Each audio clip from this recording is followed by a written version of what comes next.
segundito, si viene alguien más.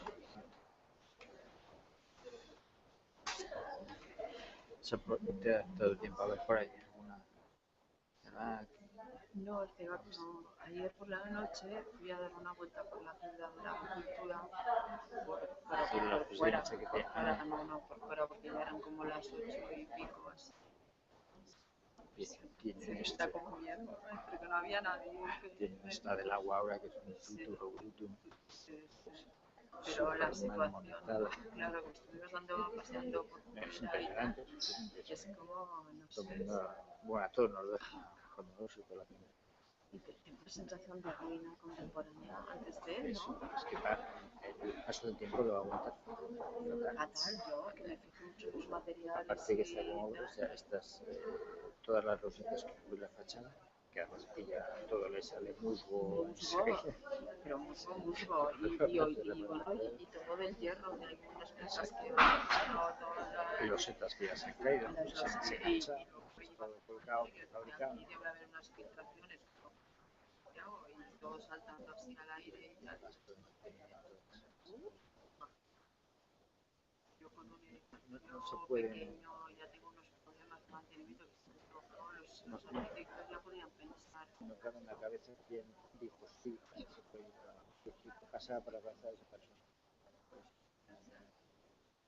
Se cargaron toda una montaña y se pararon, absolutamente se pararon. La ópera estaba pensada para tener 3 escenarios a la vez. Una amiga Santiago, ¿cuándo se va a hacer 3 óperas a la vez? Ni cogiendo toda el área metropolitana, ni toda Galicia. Que sale más barato, decir, mira, ponemos que Burrocharte de la escala de Milán, pagamos el ¿sale más barato? Y te tienes que asegurar un público, si no.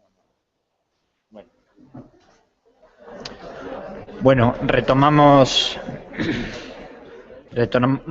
la sesión. Vamos ahora con Gloria Picazo, que nos va a presentar la segunda conferencia de la mañana. Licenciada en Historia de Arte por la Universidad de Barcelona, tiene también una larga trayectoria como comisaria y también crítica y analista de artículos, ¿no? Entre el año 1980 y 1983 colabora con el Espacio Metrònom en Barcelona, que estaba enteramente dedicado a la creación contemporánea. Entre 1993 y 1995 perteneció al Servicio de Exposiciones y Colección del CAP, Museo de Arte Contemporáneo de Burdeos, organizando exposiciones tanto en el museo como presentaciones de la colección en distintos lugares, ¿no? También como comisaria independiente organizó numerosas exposiciones desde el año 1982 en distintos centros, como la Fundación Miró de Barcelona, el Coldo Michelena en San Sebastián, el Palau de la Virreina también en Barcelona, o el Espai d'Art Contemporani de Castelló.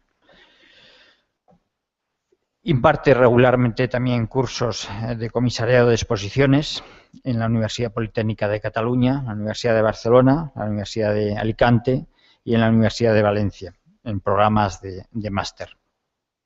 Ha colaborado en diferentes revistas también, los consejos de redacción de las revistas, como Sigbut, Express o Transversal de la Bank, y desde el año 2003 que fue nombrada directora del Centro de Arte La Panera de Lleida, y que es donde continúa y desarrolla su actividad. Le dejo ya la palabra a Gloria. Gracias. Bueno, muchas gracias a todos. Gracias por invitarme a presentar una parte de mi trabajo actual que bueno, con estos años ha ido cogiendo una cierta entidad. Parte sobre todo del año 1997, en que se organizó la primera Bienal de Art Leander a Cristòfol en Lleida, y donde unas piezas de Ignasi Aballí, que ha salido aquí en alguna ocasión y que yo también voy a hablar más de él, me movieron a llevar toda una reflexión adelante sobre todo porque yo siempre, como crítica de arte y como comisaria, siempre habría llevado la etiqueta de que era una comisaria conceptual, ¿no? Y que no me gustaba la pintura. Entonces la llevé la etiqueta durante muchísimo tiempo, hasta el momento que a partir del 97 con esta primera bienal decidí pues que no, que sí que me interesaba la pintura, y a partir de ahí pues empezamos, como iréis viendo, empezamos a elaborar una línea dentro de la colección y luego dos exposiciones que están muy relacionadas con este tema y que nos han servido pues también como para no solo partir de Ignacia allí como artista realmente significativo en esta línea, como ya ha citado también David hoy, sino con un artista pues que, como comparto con David, ¿no? Miquel Mont, que es un artista que ha quedado bueno, vive en París, ¿no? Y su actividad se ha desarrollado en los últimos años en París, está muy vinculado con la enseñanza del arte en Francia y que, pues por desgracia, en nuestro país pues, todos lo reivindicamos, pero no acaba de tener la presencia que nos gustaría a todos que tuviera, ¿no? Y para mí realmente pues ha sido un eje vertebrador de todo este tema, que es pues el pintar sin pintar, ¿no? Como historiadora del arte, me gusta mucho siempre echar la vista atrás, ¿no? Y ver por qué estamos aquí en estos momentos, ¿no? Y cómo estamos debatiendo estos temas. Y claro, hoy cuando repasaba mis notas me he dado cuenta que Malevich, el cuadrado negro, ¿no? Rodeado de esta forma blanca, es de 1915, ¿no? Pronto, el año que viene, va a cumplir 100 años, ¿no? Y yo misma, al releer esta mañana las notas, ¿no? Me ha sorprendido muchísimo, es el centenario, ¿no? Y que sigamos utilizando esta obra como modelo, como referencia, ¿no? Para seguir hablando y cuestionando el hecho pictórico, ¿no? Y luego, pues, Rodchenko, ¿no? Con sus tres monócromos, ¿no? Amarillo, rojo y azul, de unos años después, de 1921, también lo seguimos teniendo, ¿no? Como total referencia. Pero a mí me gusta más centrarme en algo mucho más reciente, ¿no? Para reflexionar sobre lo que nos está pasando ahora, ¿no? Y me gustaba empezar con alguien. Ayer alguien decía, no sé, no sale Manzoni, ¿no? Pues para mí sí, para mí Piero Manzoni es uno de los grandes nombres. Lamentablemente es un artista que murió con 30 años, ¿no? Que ayer también comentábamos que es como un James Dean, ¿no? Del arte. ¿Qué hubiera pasado con Manzoni si hubiera podido seguir trabajando años y años, como si hubiera desarrollado su carrera, ¿no? Entonces, como James Dean, tenemos esta imagen del joven, guapo, dinámico, etcétera, etcétera, y con Manzoni pasa lo mismo, ¿no? El rupturista, el que rompía con todo lo establecido, ¿no? Y no sabemos cómo hubiera evolucionado, pero realmente sus propuestas de finales de los años 50 y de los años 60 para mí son muy, muy significativas de muchas de las cosas que han seguido pasando después, ¿no? El hecho, por ejemplo, de todos sus acromes, ¿no? Todos estos, los primero pintando con kaolín algunos de los objetos, ¿no? Los panecillos, para luego ya utilizar materiales como aquí, ¿no? El blanco del algodón, que ya se convierte, ya lo tiene todo, tiene gesto, tiene color, tiene no color, ¿no? Tiene materialidad, tiene textura, lo tiene todo en el propio material, ¿no? Pero incluso para mí es importante no solo como el pintar, sino en el hecho del dibujar. Todos recordaréis la línea continua, ¿no? Él con la brocha sin moverse y el papel que va rodando y la línea se va construyendo. Es una manera de dibujar para mí extraordinaria, ¿no? Y que ahora, en estos últimos años, que tanto también se está volviendo a todas las cuestiones del dibujo, pues que también me parecía que realmente era era modélico, ¿no? En estas rupturas, ¿no? Para mí, yo creo que no nos cansaremos de analizar lo sucedido a finales de los años 60, principios de los 70, porque me sigue pareciendo como modélico en cuanto a lo que es un antes y un después, ¿no? Y cómo todavía seguimos bebiendo de muchas de las fuentes que en ese momento se produjeron, ¿no? Otro acrón para mí maravilloso, ¿no? Que podríamos pensar también en Fontana, ¿no? En el corte de Fontana, en esos momentos también sería otro de los ejemplos que podríamos utilizar aquí.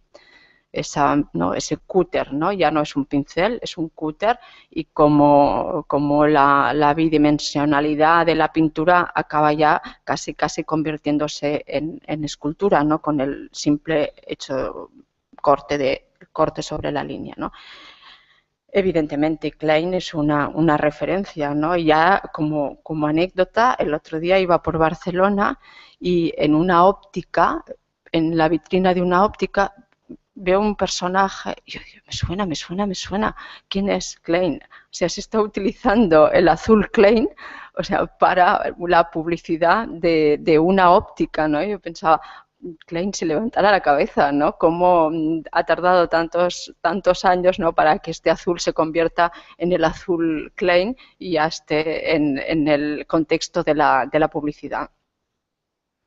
Boetti me parece también un nombre muy importante, ¿no? El hecho de la distancia que ya toma con la materialidad de la obra, ¿no? Se va a Afganistán y pide a los tejedores de Afganistán que sean ellos los que le acaben haciendo la obra, le construyan la obra, le realicen la obra, ¿no?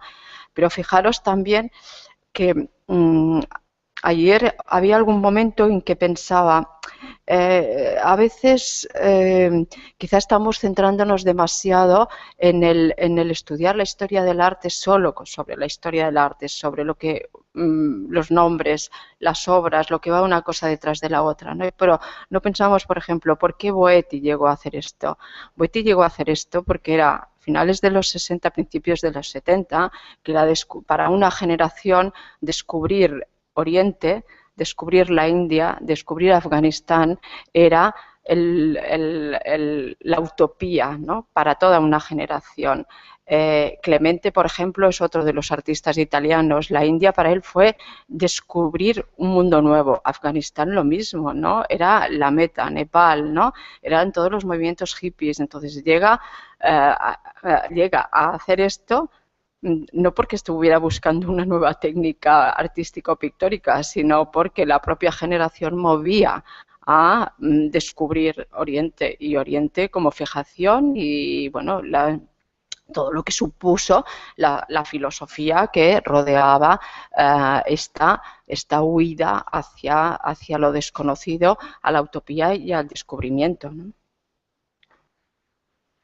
Pistoletto, aquí entraríamos ya en todo lo que supuso el arte povera, ¿no? El arte povera, que rápidamente lo analizamos como esa utilización de todos los materiales pobres, lo encontrado, etcétera, etcétera, también supone una reflexión sobre el propio momento, ¿no?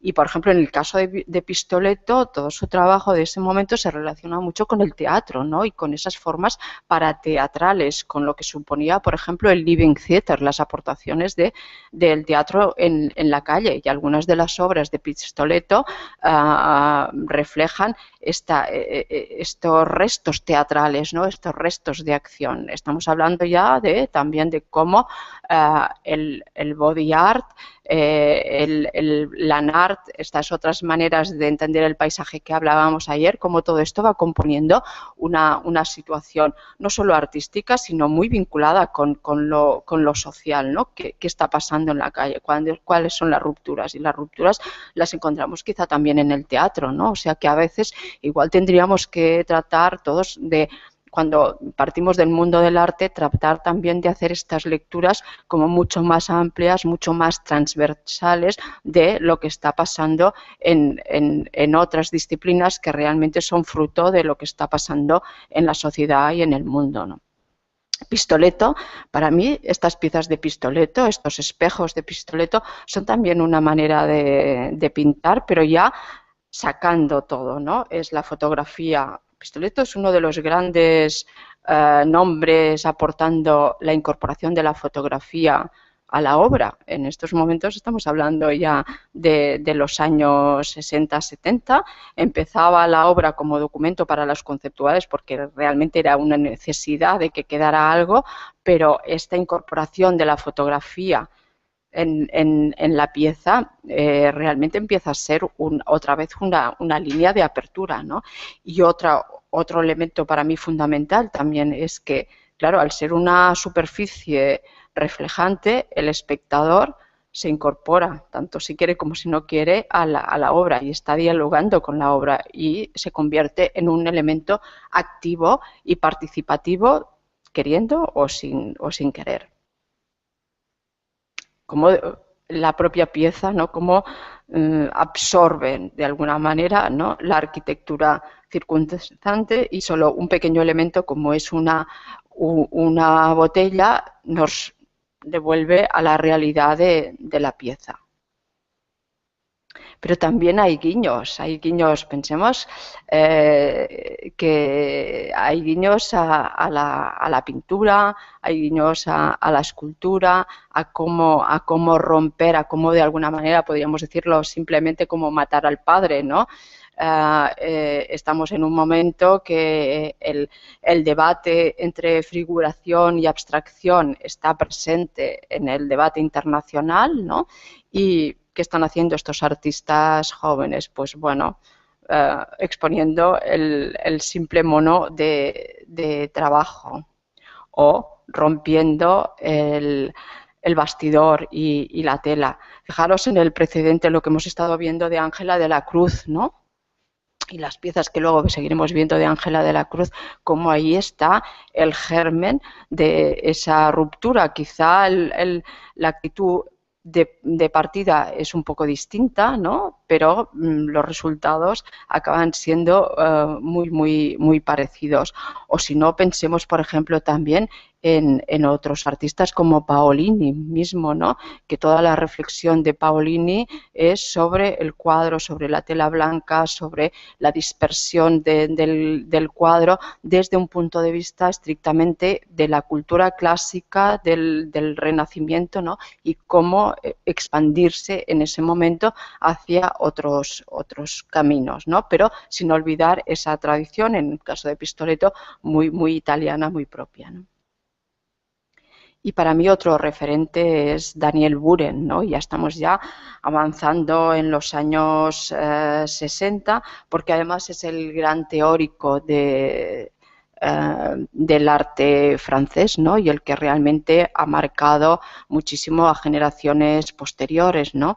Él empezó dentro de esta tradición support surface hasta haciendo bandas, ¿no? Hasta que un día pensó qué tontería seguir pintando bandas y bandas cuando en la calle la lona se puede comprar, es la lona que está en todos los restaurantes de Francia, cubriendo las entradas, ¿no?, de los toldos. ¿Y por qué seguir pintando? Si puedo utilizar, tengo todo un repertorio amplísimo de posibilidades, de colores, siempre, eso sí, me tendré que ceñir, creo que son como 7, algo centímetros, ¿no? Me tendré que ceñir a esto, pero bueno, a partir de ahí ya no tengo problemas que pensar.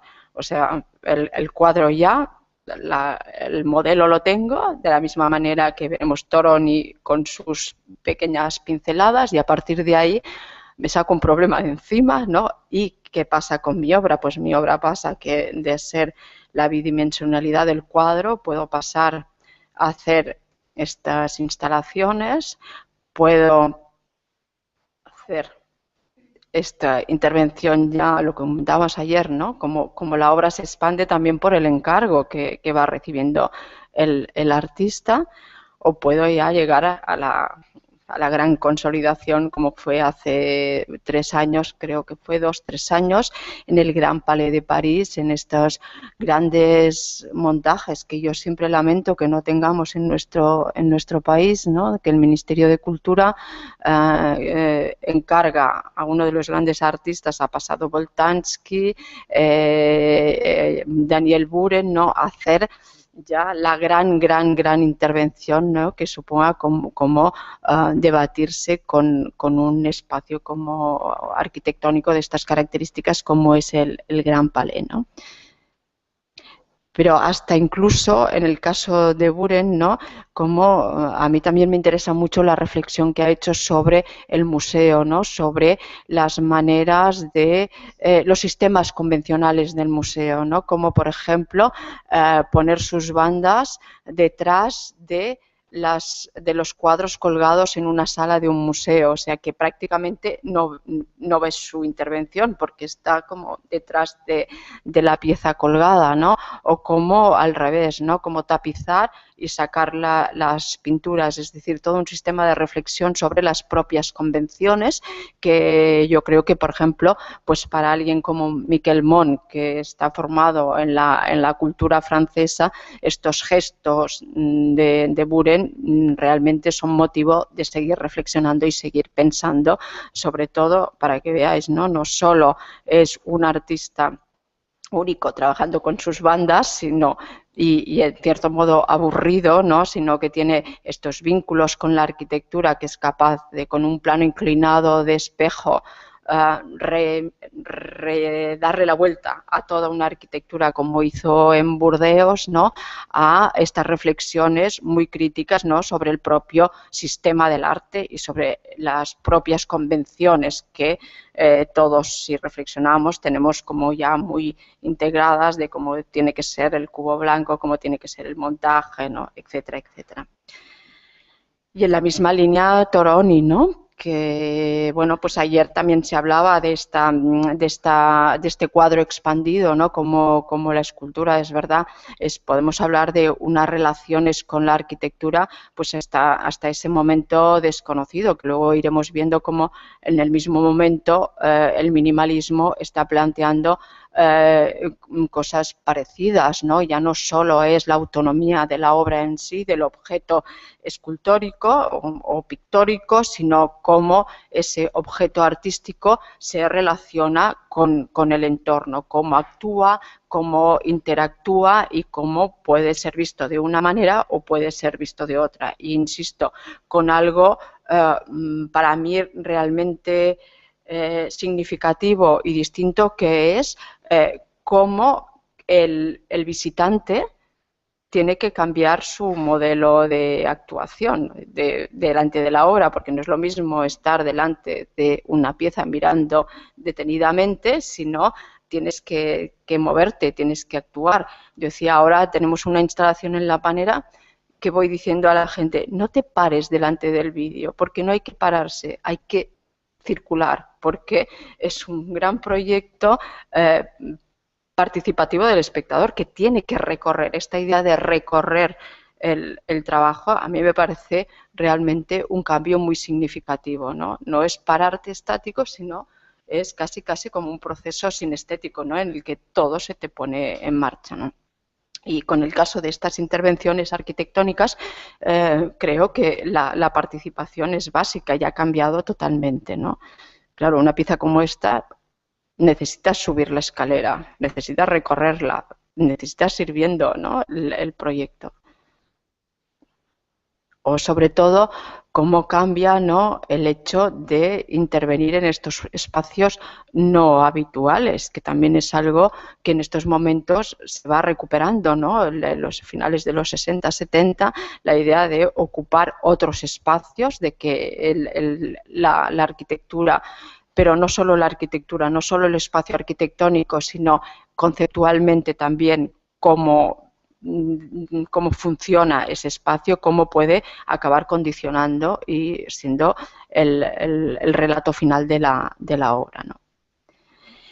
Para mí también otro artista, como comentábamos antes de Manzoni, ¿no? Para mí un gran artista también muerto muy, muy joven, ¿no? Blinky Palermo. También hizo algo parecido a Daniel Buren. ¿Para qué voy a pintar si puedo ir a la tienda y comprar la tela que me interese, los colores que me interesen y a partir de ahí empezar a actuar? Solo cosiendo, ¿no? Las telas de distintos colores, puedo ya tener todo un repertorio también muy amplio de posibilidades, ¿no?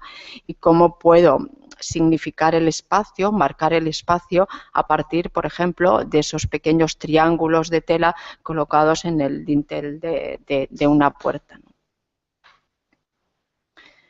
Y para mí también me gusta mucho reivindicar en esta línea un precedente como Onkawara, ¿no? Nadie diría que Onkawara es un pintor, todo el mundo le coloca la etiqueta de artista conceptual, ¿no? De I am still alive, ¿no? Y mandando sus telegramas, pero en cambio para mí es un modelo de rigor, que fijaros que estamos hablando de una serie de artistas, tanto Buren como Toroni, ¿no? Como después veremos Dan Flavin, que el punto de partida es muy estricto. Uno es la banda, el otro es la pincelada, el otro son las fechas, el otro es el fluorescente, ¿no?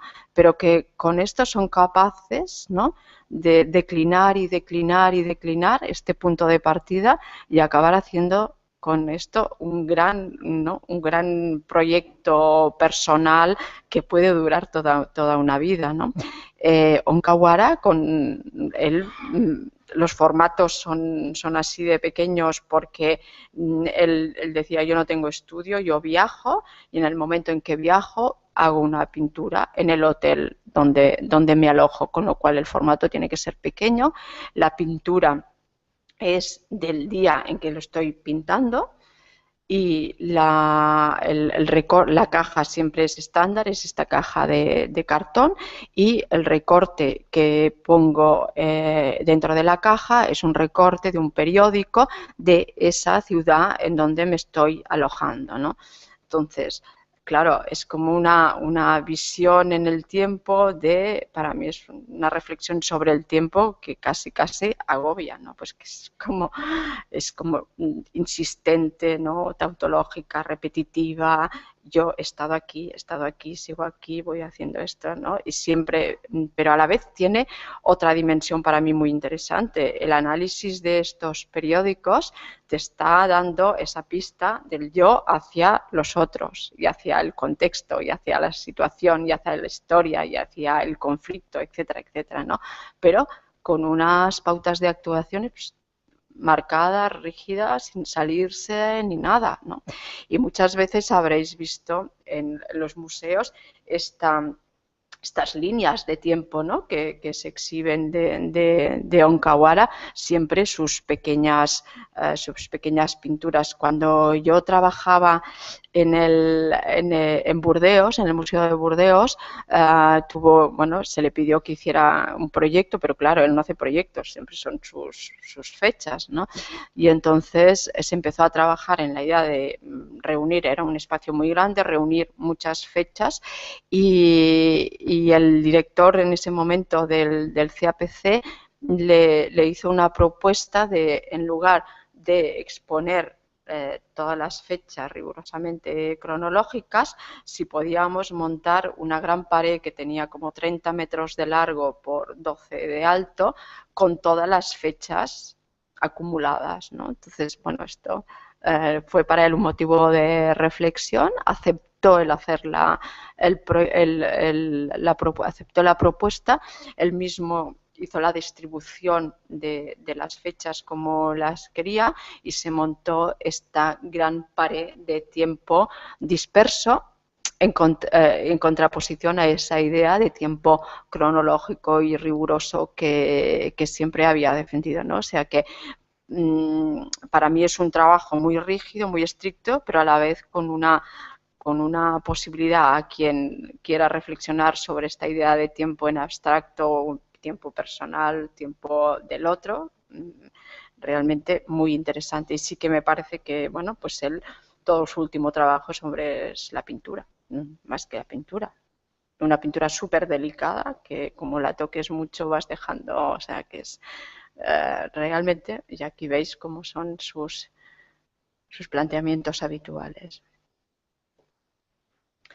Pero en ese mismo momento, para mí, el minimalismo también está aportando muchísimo, ¿no? Y esta pieza inicial de Dan Flavin, ¿no? Que todavía es la pintura, todavía es el monocromo y bueno, ese intento de añadir la luz, ¿no? No representar la luz, sino añadir la luz. Pero luego ya, para pasar a las piezas, para mí son muy pictóricas, o sea, esos espacios, ¿no?, que crean las piezas de Dan Flavin con esa dispersión de la luz, cómo se integra en un espacio arquitectónico, me parece de una cualidad pictórica que creo que es un tema de reflexión para aquí, ¿no?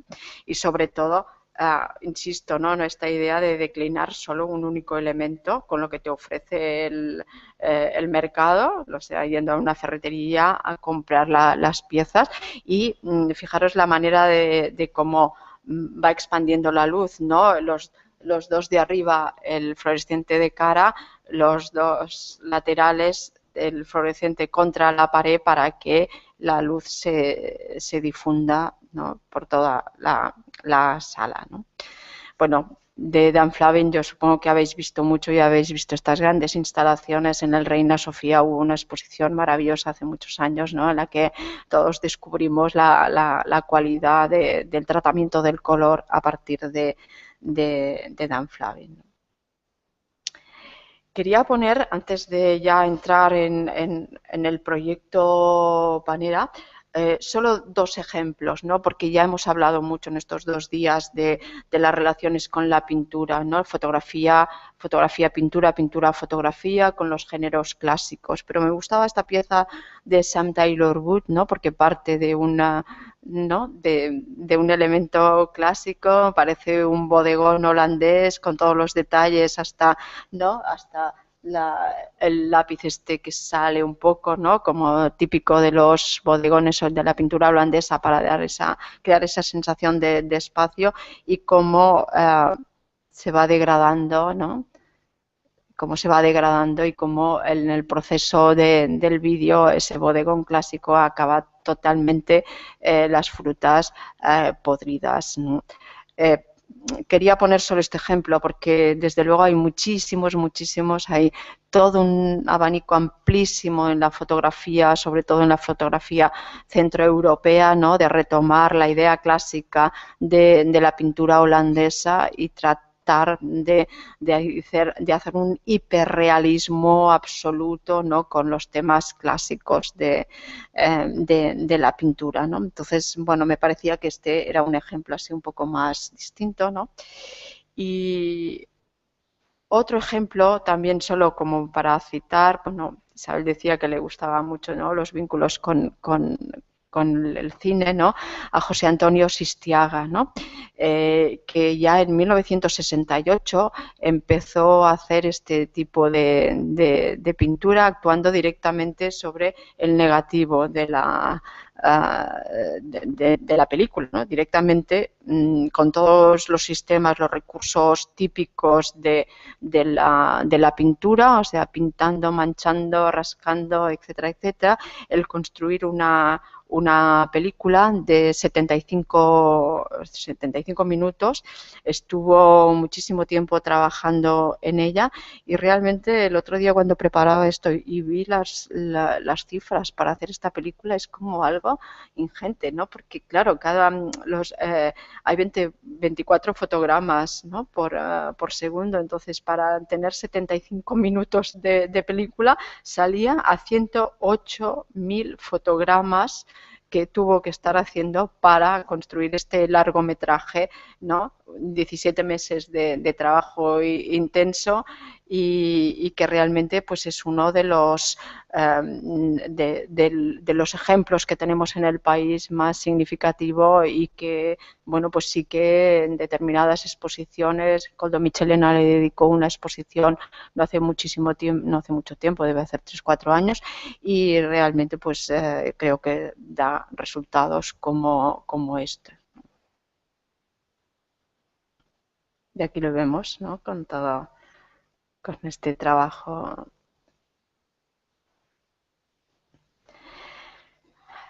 Hablaremos ahora de, como decía, de la colección de la Panera y luego, pues, cómo a partir de la colección, cómo hemos seguido trabajando en esta línea muy concreta de actuación. Como decía, yo creo que, vaya, ahora viéndolo con el tiempo, creo que estamos aquí precisamente y hablando de esto a partir de esta pieza, ¿no?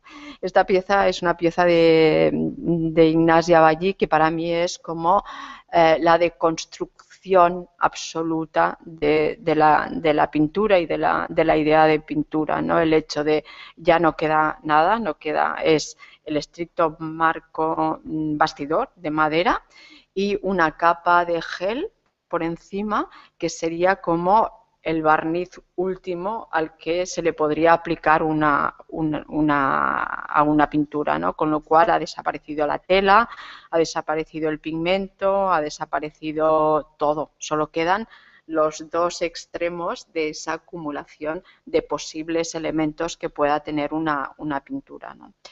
Esta pieza la veis aquí ahora vuelta a exponer hace el año pasado y en una exposición de colección y entonces esta es la del año 97. Entonces cuando la íbamos a exponer yo pensé, bueno, voy a hablar con Ignasi Aballí porque claro, el tiempo y la pintura dejan huella, ¿no? Y entonces ese gel superior pues ha ido tomando la pátina del tiempo normal y corriente, ¿no? Entonces se lo comenté, pero bueno, para que viera pues también cómo su investigación en estos materiales, cómo iba reaccionando, ¿no?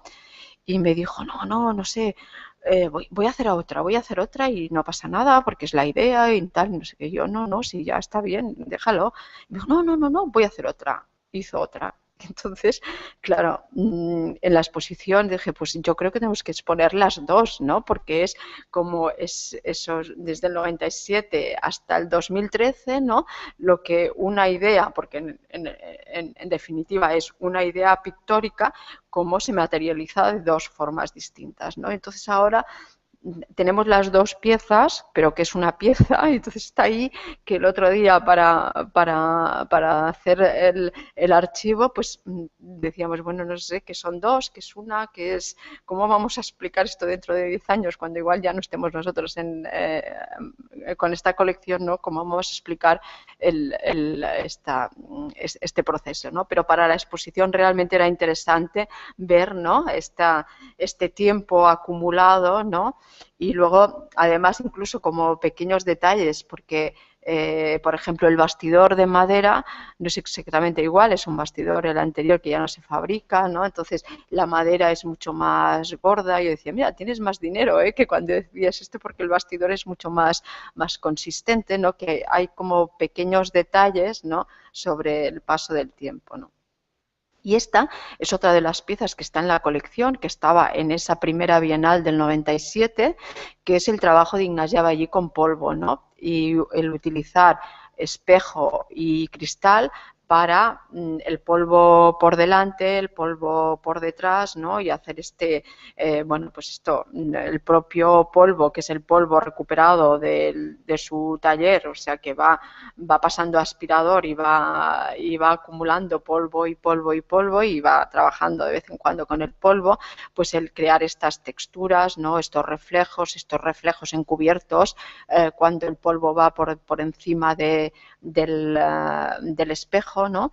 Y bueno, y la dificultad de una pieza como esta, porque no sabéis lo atractivo que es que todo el mundo le meta el dedo y tenga que volver a hacerla, o sea, es algo pero normalmente la gente lo va haciendo así en las obras cuando están colgadas en una galería o en un museo. Pues esta pieza tiene un atractivo para que todo el mundo le ponga el dedo, pero aquí en Lleida estuvo expuesta en Bruselas y no pasó de la inauguración que ya alguien le había metido el dedo, y entonces, bueno, tiene este aspecto añadido, ¿no?, de atracción para el visitante de tocar, con lo cual él tiene que volver a borrar toda la pieza y volver a hacerla porque, claro, se ve muchísimo, ¿no? Bueno, pues a partir de ahí empezamos a trabajar en esta línea de la colección. Se añadieron, a partir de la exposición de Pintar sin pintar, se añadieron estas dos fotografías que también me parecían muy interesantes, ¿no?, porque ya es el reflejo en el suelo de una pieza X colgada en una galería o en un museo. Entonces ya lo que él retoma ya no es ni la pieza ni nada, sino es cómo se refleja esta pieza en el suelo, que ya no sabes si es una pintura o es una fotografía, ¿no? Y el resultado, bueno, pictórico que acaba teniendo, ¿no? Aquí intuimos que puede ser una serie fotográfica, pero tampoco podría ser un dibujo. Esto no es lo importante, ¿no?, sino es cómo se refleja el sistema, ¿no? O la pieza de Peppa Good, que también estaba en la primera Bienal, son telas en blanco, sin nada, añadidas, con lo cual existe esta serialización la propia unidad, ¿no?, pictórica, que es la tela y el bastidor, y el dibujo que está por encima está hecho con Dimo y con todo un pequeño texto, o sea que ya no existe dibujo, sino que existe pues otra manera de dibujar, ¿no? Esta pieza de Daniel García Andújar también viene de seguramente que habéis oído hablar, es uno de los artistas políticos que tiene nuestro país, valenciano, ¿no?, que él hacía lo de Valencia, que ahora vive en Barcelona, y es uno de los primeros artistas que en el país empezó a meterse con el tema de Internet, y esta pieza se la compramos porque nos parecía como una pieza bisagra totalmente, ¿no? Es decir, como un artista abandona una manera de hacer supuestamente dentro del campo de las bellas artes, ¿no?, para dedicarse íntegramente a trabajar Internet y trabajar un arte político, ¿no?, y cómo hacer que sus webs preferidas en ese momento, pasarlas a tela, porque están traspasadas a tela, y ponerles un marco dorado, ¿no? Entonces, para nosotros, para la colección, nos parecía que realmente era como digo, una pieza bisagra, ¿no?, entre una manera y otra manera para un artista, ¿no? Que esto, cuando pensamos en una colección, para mí estas piezas que son, ¿no?, tenemos una de Jordi Colomer, que también es el final de la escultura y el inicio del vídeo para Jordi Colomer, ¿no?, y para una colección creo que realmente es importante tener este tipo de piezas, ¿no? O Ricardo Cotanda, que aquí no pinta, o sea, son 5 piezas, 5 dedos de la mano, cada una se corresponde con la sombra de un ready-made de Duchamp, y no está pintado, sino que está, ya veis que es como vellut, terciopelo, y manchada por detrás con tinta para delimitar estas sombras de Duchamp, ¿no?, de los ready-mades de Duchamp. Pues para nosotros también era, bueno, pues un nuevo un nuevo soporte no, porque ya los alemanes con los nuevos Polke mismo ya todo tipo de telas para hacer su pintura, pero sí un soporte que además va cambiando, claro, es como terciopelo, entonces según donde lo mires va haciendo un efecto óptico muy especial, más la manera de manchar, ¿no? La Ávila Azcoz, que aquí la vemos con el dibujo enmarcado, pero en realidad este no es su trabajo es este, ¿no? Ya veis cómo viene del montón de mujeres y cómo lo pasa, ¿no?, cada vez lo pinta directamente en la pared, ¿no? Entonces, en la colección evidentemente están los dos dibujos, pero cada vez intentamos que cuando se exponen los dibujos se haga la pieza sobre el muro, que ella luego acaba pues añadiéndole, o sea, aquí fue extendiendo y adaptando la pieza. Y desde luego de un trabajo como este, pues para nosotros el hecho de que los artistas participen en la Bienal, de que se pueda comprar obra de ellos, pues acaba, en algunos casos, acaba con un encargo en la panera, que ya veis cómo aparecen las columnas por allí a la derecha, esas columnas de 6 metros de altura, que acaba siendo una especie de sala hipóstila, ¿no? Con 21 columnas, y que para los artistas pues es una oportunidad de pasar el dibujo este que hemos visto simple en dos dimensiones, ¿no? a la dimensión de este bosque de entrada más 2 cubos que veis al fondo pintados por dentro y por fuera, o sea, todo el exterior y todo el interior del proyecto. Estuvo pintando casi 3 semanas, ayer que hablábamos, ¿no? También de los días pintando, ¿no? Tú, Miren, que habías pintado 9 días y ya estuvo 2 semanas y media, y al final incluso pensamos que para que no se agobiara íbamos a hacer una inauguración que se llamaría Abierto por Obras, ¿no? Y que inaugurábamos y ella estuviera donde estuviera y que ella seguiría pintando, ¿no? Pero porque ni ella misma en ese momento tenía la conciencia clara de cuánto podía tardar, ¿no? Incluso teniendo ayudantes pintando lo que tenía que pintar, ¿no?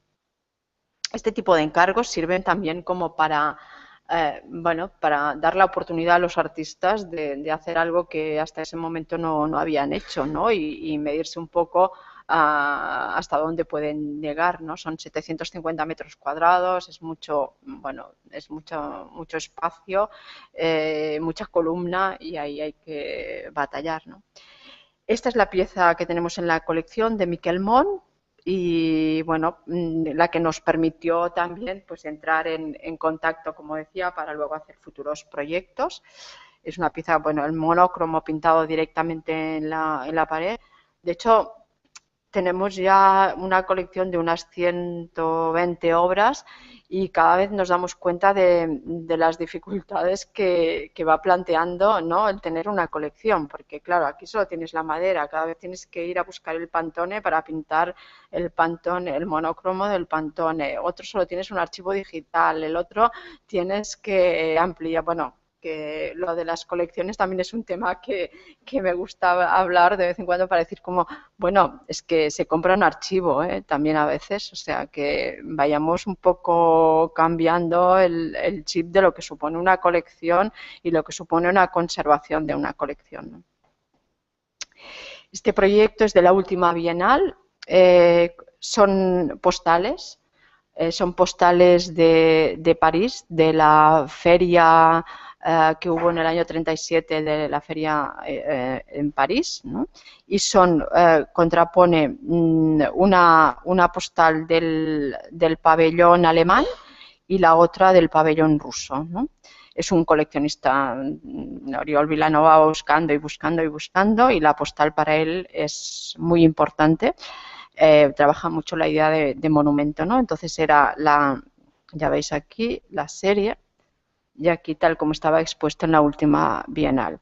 Sabéis que el pabellón de la República del año 37, hecho por Sert, donde estaba el Guernica, donde estaba el Pagès Català de Joan Miró, etcétera, etcétera, es el pabellón que no fue premiado.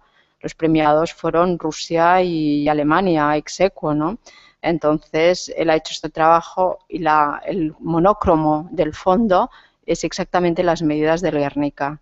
O sea, es el pabellón ausente, el pabellón que no fue apreciado en ese momento, cuando después se ha convertido, ¿no? en modélico, ¿no? para la modernidad de ese momento, ¿no? Y pues porque desgraciadamente se perdió el Pagès Català de Miró, que también es una de las obras, yo creo que hubiera podido ser tan importante casi como el Guernica, ¿no? Pero bueno, esta referencia, ¿no?, a la pintura también a partir del monocromo gris.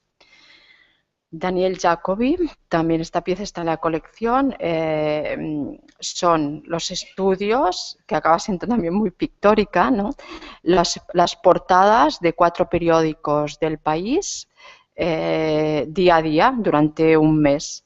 El resultado es el estudio de color, o sea, la portada, haciendo el estudio de color y convirtiendo en estos gráficos. El resultado es el estudio de color de las portadas de 4 periódicos, ¿no? O sea, la importancia del color. Y desde luego vas viendo, según el periódico, qué importancia da a los colores y a determinados colores, ¿no? Entonces, bueno, pues vuelve a ser lo mismo, ¿no? Es como un planteamiento pictórico totalmente, ¿no? Lo pasamos a un análisis de la realidad, ¿no?, del día a día de un medio de comunicación. Y finalmente, esta también es de la última Bienal, de Rubén Grillo, otra manera de dibujar, ¿no? Es un rayo láser, pequeño rayo láser, que cuelga de la pieza escultórica, ¿no?, y que del otro lado de la sala va dibujando de una forma totalmente aleatoria, ¿no? Pero también me parecía que para el tema que nos ocupa, pues era interesante ver cómo creo que en estos momentos el dibujo también tiene una amplitud de miras increíble, ¿no? De esta colección que se estaba realizando salió en el año 2005, cuando llevábamos un año y medio ya en marcha, la exposición Pintar sin pintar, ¿no? Porque, bueno, con el análisis de la propia colección vimos que realmente había, al estudiarla, ¿no?, que se estaba configurando esta línea de trabajo, ¿no?, y que nos permitía de alguna manera reflexionar sobre las piezas que teníamos, pero también acudir a otras piezas que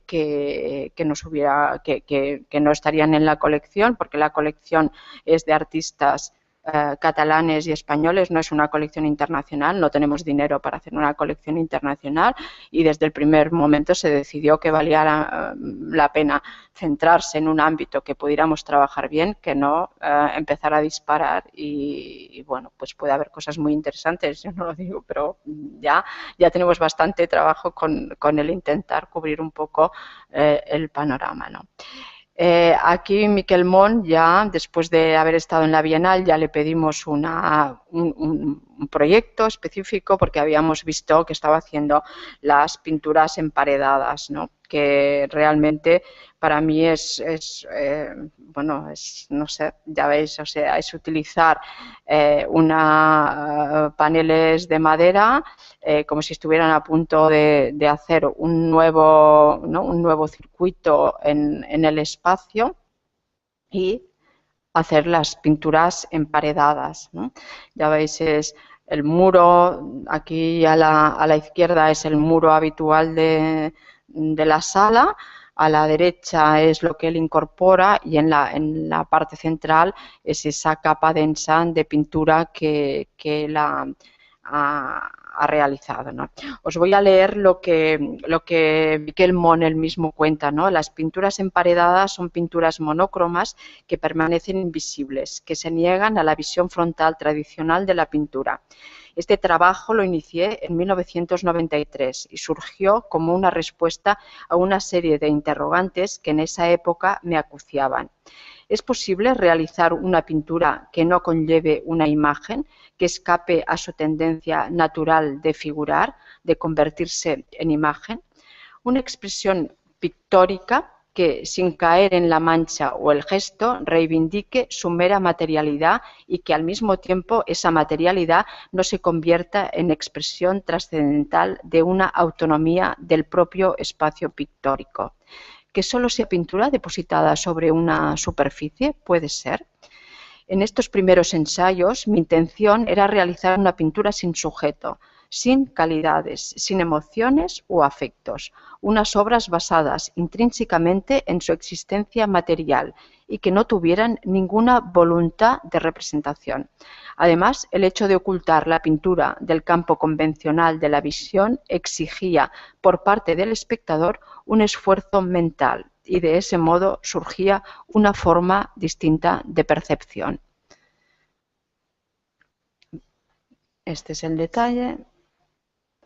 Y bueno, pues hicimos una propuesta expositiva partiendo, como decía, de algunas de las piezas de la colección, pero yendo también a buscar otros nombres, ¿no? Steve Paulson en una fotografía, Big Muniz, por ejemplo, que es uno de los referentes, ¿no? Una pieza de colección telefónica pintada con chocolate, que es los accidentes de Warhol, los accidentes de coche de Warhol traspasados a esta evolución de la pintura con chocolate, ¿no? O esta pieza también de Big Muniz hecha con pequeños cristales, ¿no? Marlene Dietrich, construida como si fueran brillantes sin ser brillantes, ¿no? Edouard Balan, que también, bueno, pues disponía de un repertorio para mí distinto, singular, ¿no? Con esas masas pictóricas apretadas contra el cristal, o con esta dispersión en el espacio a partir de, pues esto casi de estas cinchas, ¿no? de embalajes, ¿no? de tensionar, pero con materiales pues esto adquiridos en ferreterías. Esta idea también de, bueno, pues que el goteo ya no es un goteo, sino que es estos tubitos de plástico con los que antes se hacían lo de los Scooby-Doos, ¿no? Allí tejiendo, ¿no? Pues estas líneas que caen. Y aquí nos encontramos con las piezas de la colección que os he mostrado de Ignasi Aballí, con una pieza que no está en la colección de Ignasi, que es la pieza del fondo, que es una colección de los nombres de calles en Ámsterdam, que son nombres de pintores. Entonces tiene todo este recorrido, ¿no? por la ciudad de Ámsterdam a partir de calles de pintores, que ya veis, bueno, cada una corresponde a un pintor, o sea que Ámsterdam tiene muchas calles dedicadas a pintores, ¿no? Era otra manera de hablar de la pintura holandesa a partir de los rótulos de las calles, ¿no? Aquí veis la pieza que en ese momento pudimos comprar, la pieza roja, con motivo de la exposición. Esto ya no lo hemos vuelto a poder hacer, ya no hay dinero para hacer compras fuera de la Bienal. Darío Urzay, que también ha salido hoy y que también está al fondo, las piezas de Ignasi. Anne Veronica Jansen, con este vídeo básicamente sobre el bombardeo de color y de formas geométricas, ¿no? Pero que, bueno, que también luego pensando, ¿no? Cuando preparaba la exposición, pues ¿por qué no una habitación con la niebla, que sabéis que hace Anne Veronica Jansen, ¿no? Estos espacios cerrados con una niebla densa, pero que la niebla también a veces está teñida de color, ¿no? Y entonces es esta entrada en un espacio agobiante en el que el color ya no es una representación del color, el color ya es físico agobiante, ¿no? Parece que no puedas respirar, y es esta extensión en el caso de Anne Veronica Jansen, que también tiene un abanico de posibilidades increíble, porque una de las piezas para mí que realmente es muy significativa y que podría estar aquí es un banco, el banco de calle.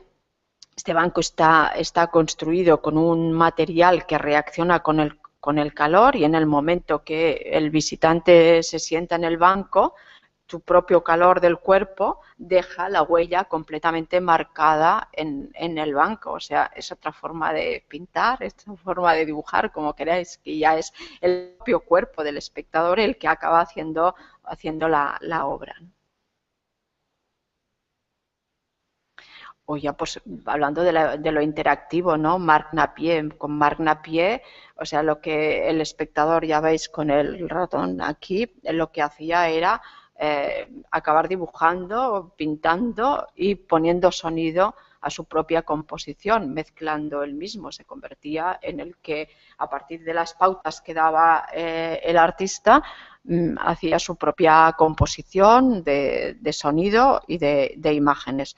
Y aquí a la izquierda ya veis pues la pieza de Daniel García Andújar, que marcaba un poco esto que os decía, pieza bisagra, ¿no?, entre el final de una manera de García Andújar con la posibilidad ya de estar dentro de la red y trabajar en la red a distancia y con la participación del espectador. Stephen Dean, otro de los artistas, escultor, pero también sus vídeos, los campos de fútbol, ¿no?, o las fiestas en la India, pues acaban siendo un festival de color, ¿no?, impresionante.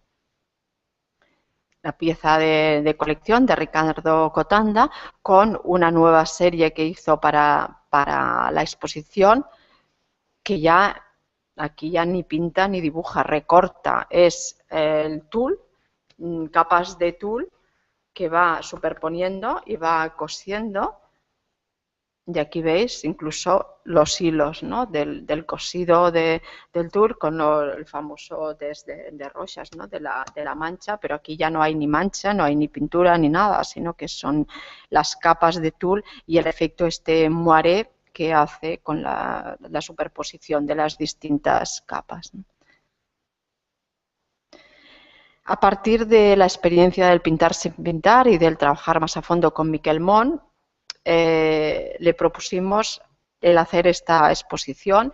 Es un modelo de comisariado que compartimos entre Panera y el artista. O sea, el primero lo hicimos con Francisco Ruiz Infante, la segunda fue Miquel Mont y la tercera fue Javier Peñafiel, que es una especie de exposición individual con una colectiva dentro, como yo decía, ¿no? O sea, el artista hace su proyecto, pero invita de común acuerdo con nosotros a participar y a integrar otros artistas dentro de su propio proyecto, ¿no?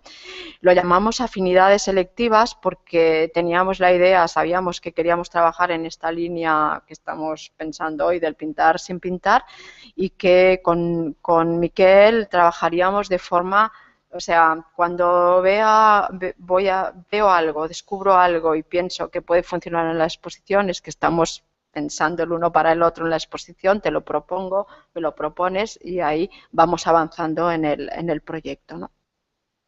Este es el resultado.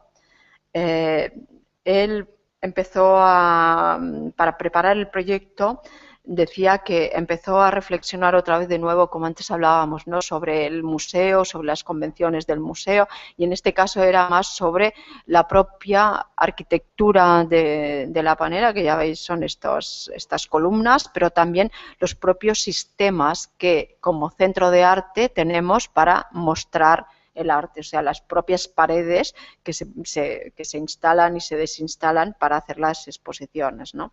Y ahí empezó, ya veis, con esta pieza al fondo, que es un texto suyo, pero que mantiene la idea del panel donde se colgarían las piezas, pero que él lo deconstruye de alguna manera, deja la estructura, lo hace transparente, con lo cual el propio espacio va cambiando, ¿no?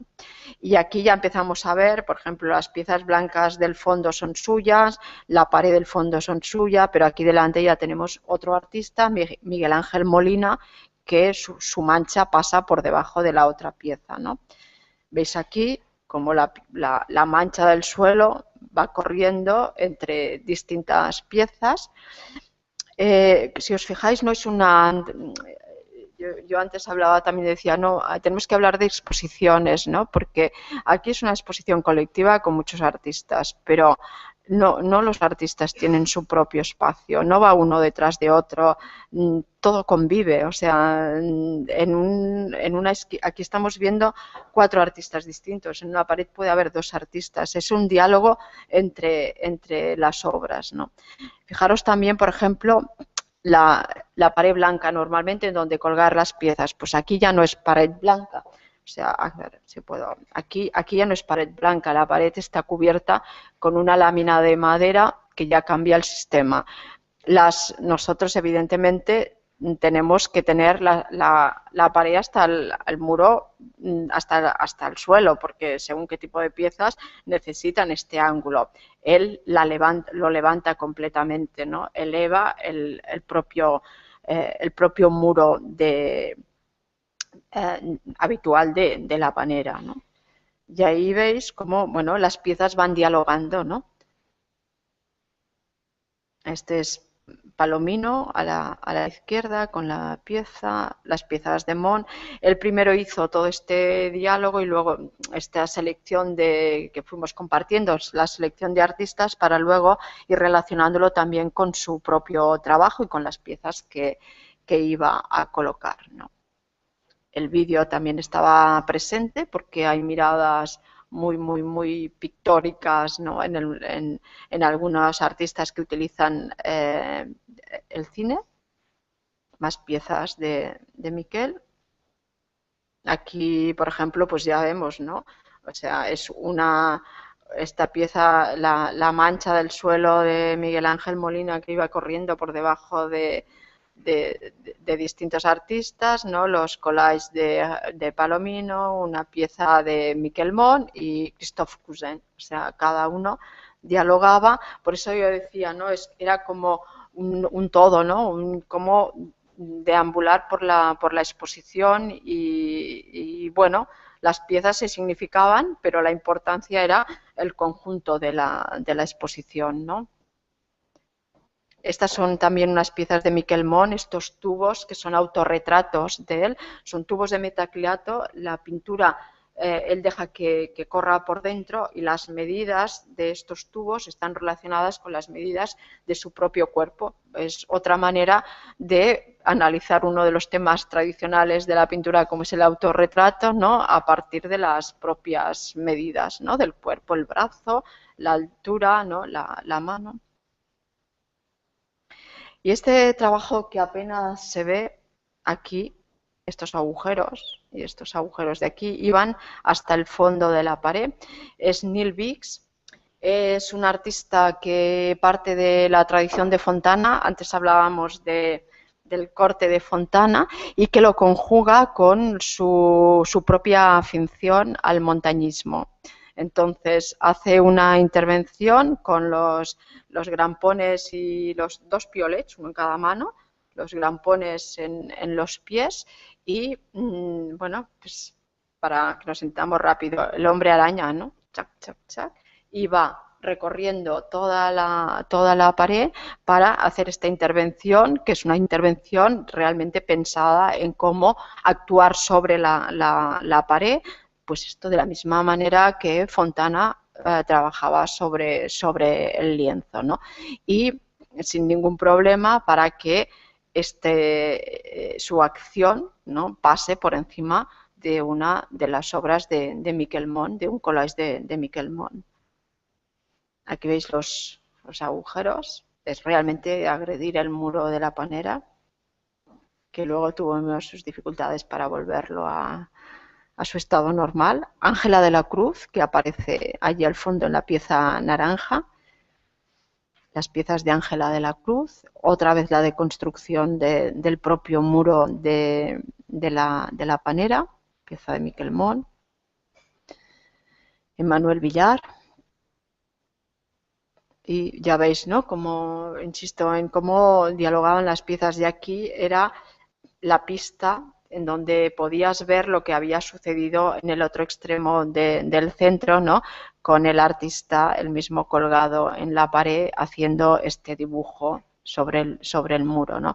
O como, por ejemplo, la cerámica, a partir de un artista que es pintora y una residencia en este centro de cerámica tan importante que hay en Holanda, pues también haciendo un trabajo que desbordaba su propio trabajo pictórico, ¿no? Y que podemos verlo en estos ladrillos, ¿no? Ya veis, ¿no? Otra vez también como el muro pues deja, la mitad es transparente para ver los dos lados de la pieza de Irene van der Meer.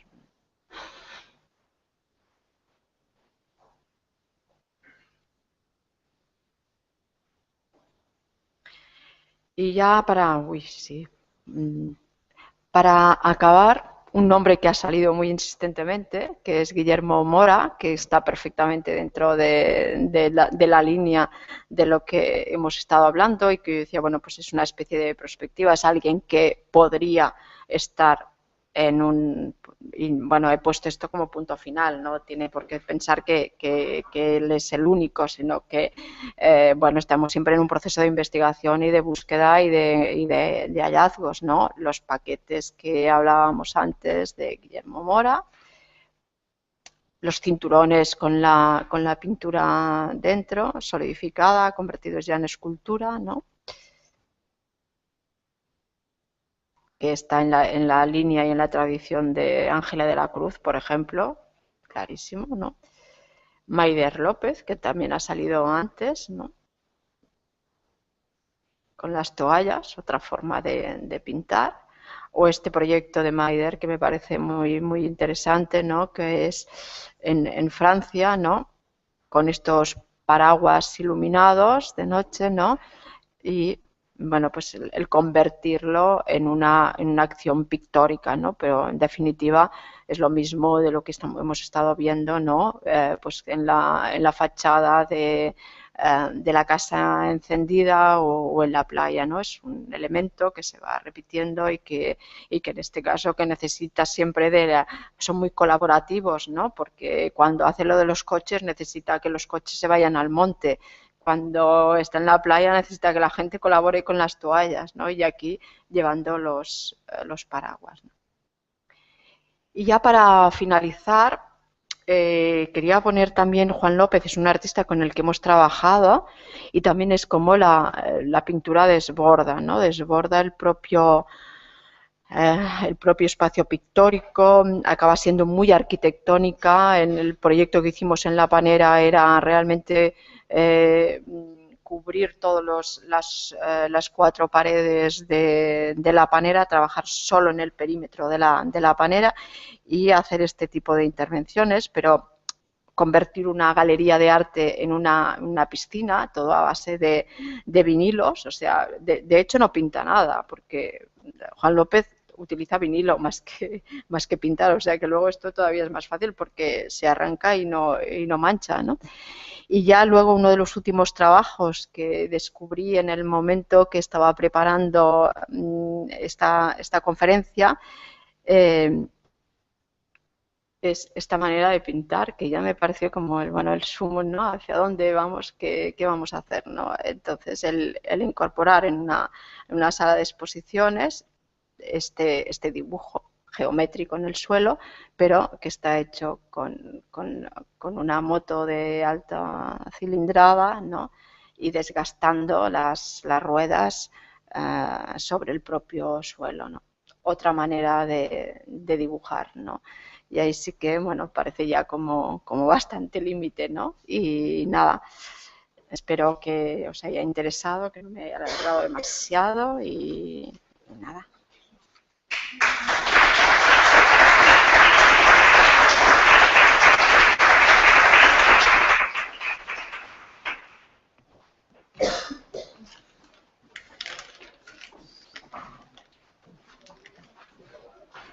Si alguien luego quiere ver los catálogos, aquí encima están de pintar sin pintar y el de afinidades.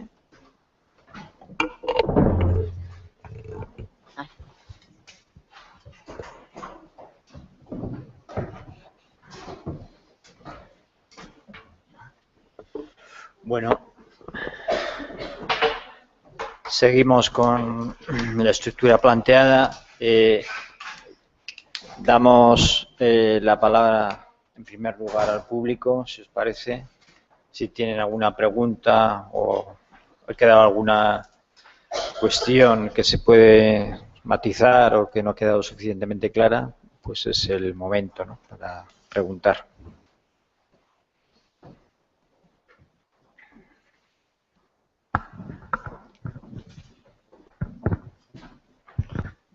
Bueno, muchas gracias a David y a Gloria, los dos, por vuestra magnífica intervención.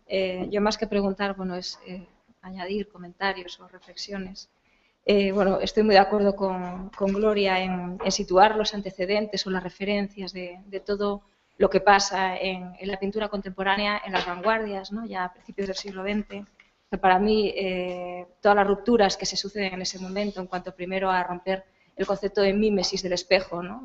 Manet, del impresionismo, en cuanto a romper el concepto de cuadro-ventana, ¿no?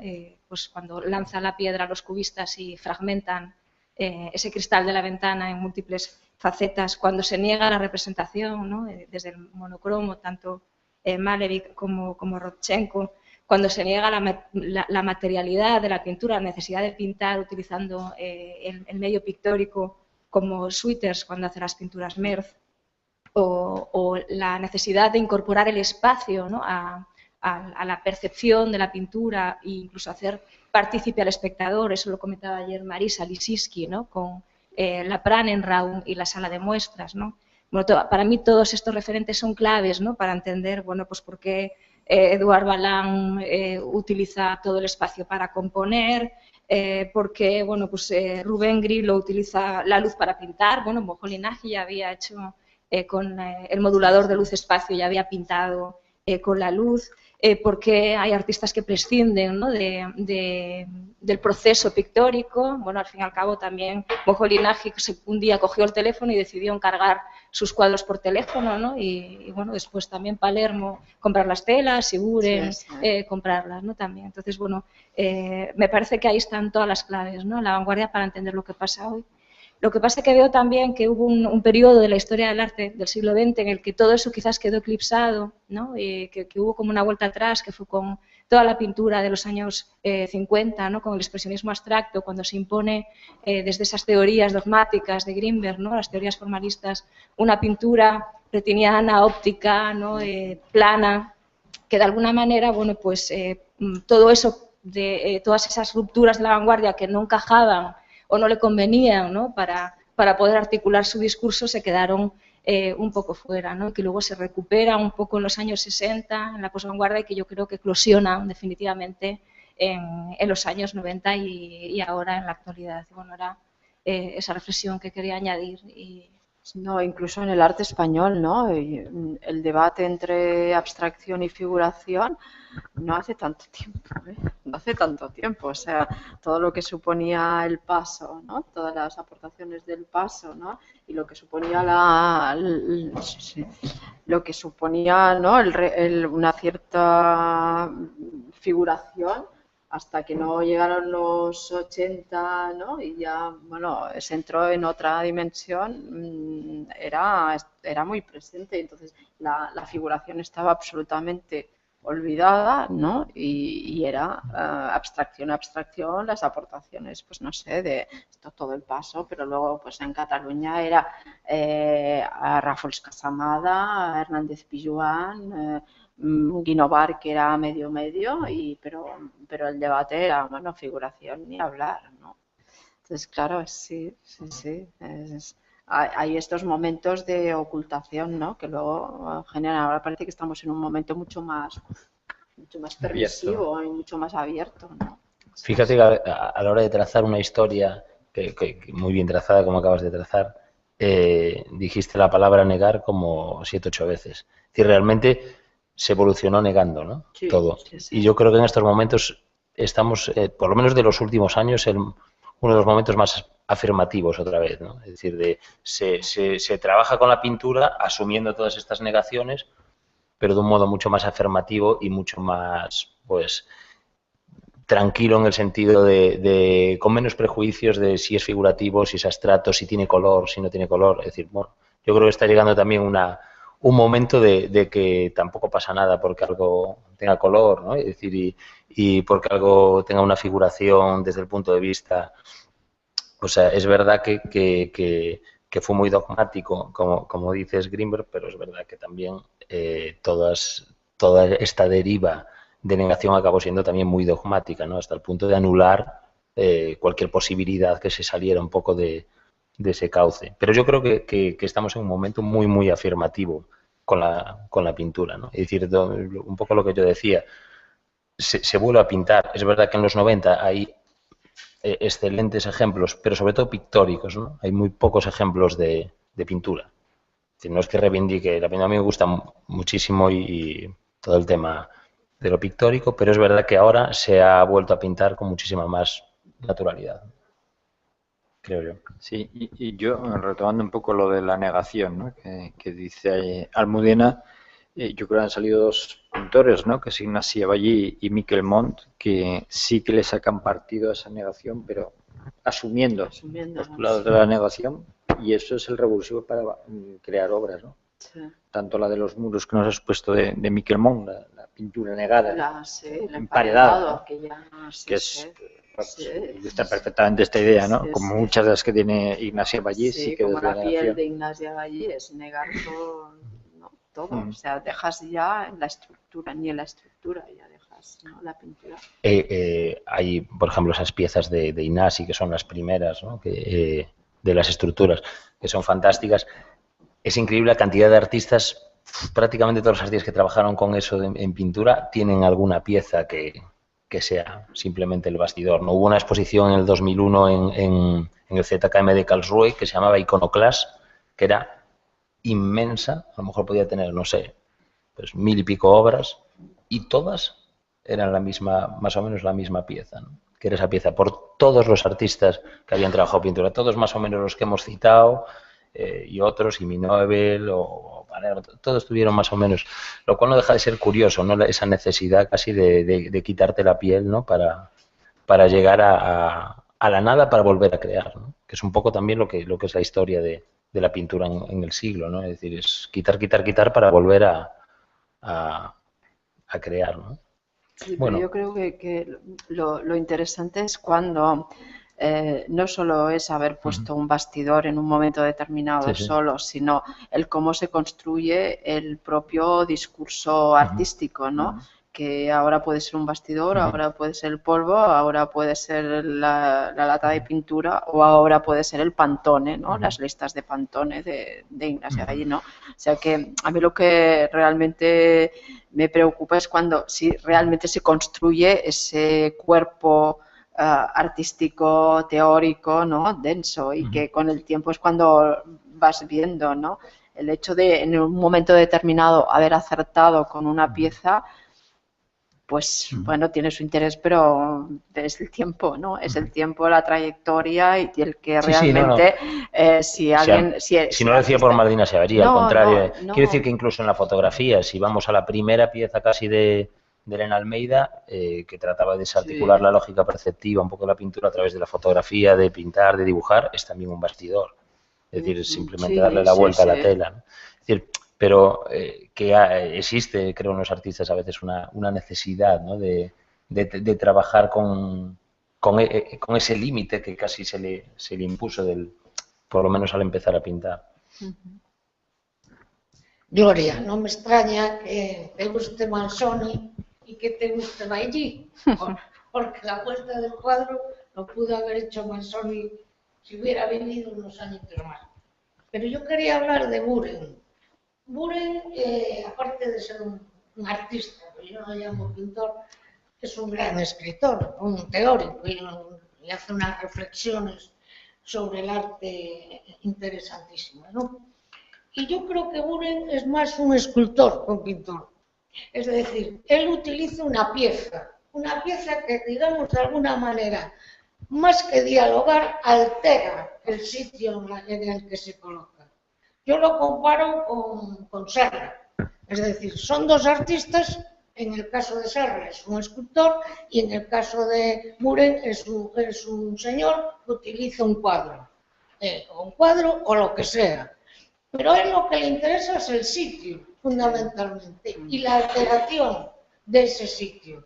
Por ejemplo, hay un ejemplo muy claro, pues cuando coloca las banderitas en una calle de una ciudad y transforma ese sitio de pasar en un sitio de celebración.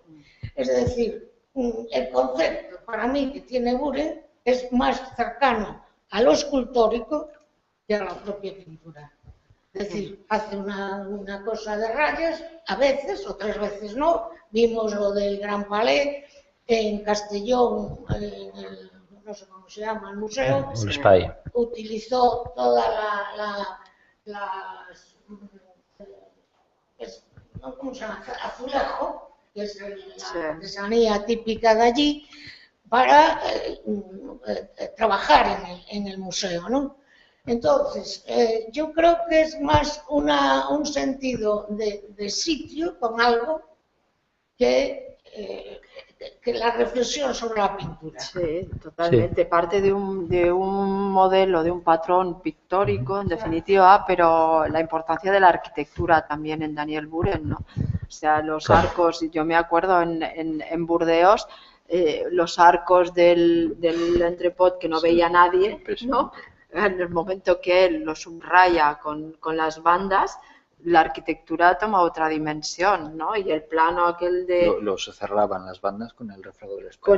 Y el plano, el solo poner un plano inclinado de espejo a lo largo de todo de todo el espacio, claro, era como la sensación de vacío, y es la arquitectura la que realmente mueve, o sea, que sería otro componente importantísimo, ¿no? Sí, yo creo que si no es el primero, es de los primeros que convierte el contexto en contenido. Que es otra línea de las que sale completamente en la pintura a partir de Toroni, de todos los artistas que lo otorgan a la pared, más que la condición de soporte, pues la condición de ser pintura misma, ¿no? En ese sentido. Pero yo creo que también estoy con Gloria, es mucho más lo arquitectónico, lo ambiental, ahí está el logro, porque es capaz de convertir en contenido la propia ciudad, ¿no?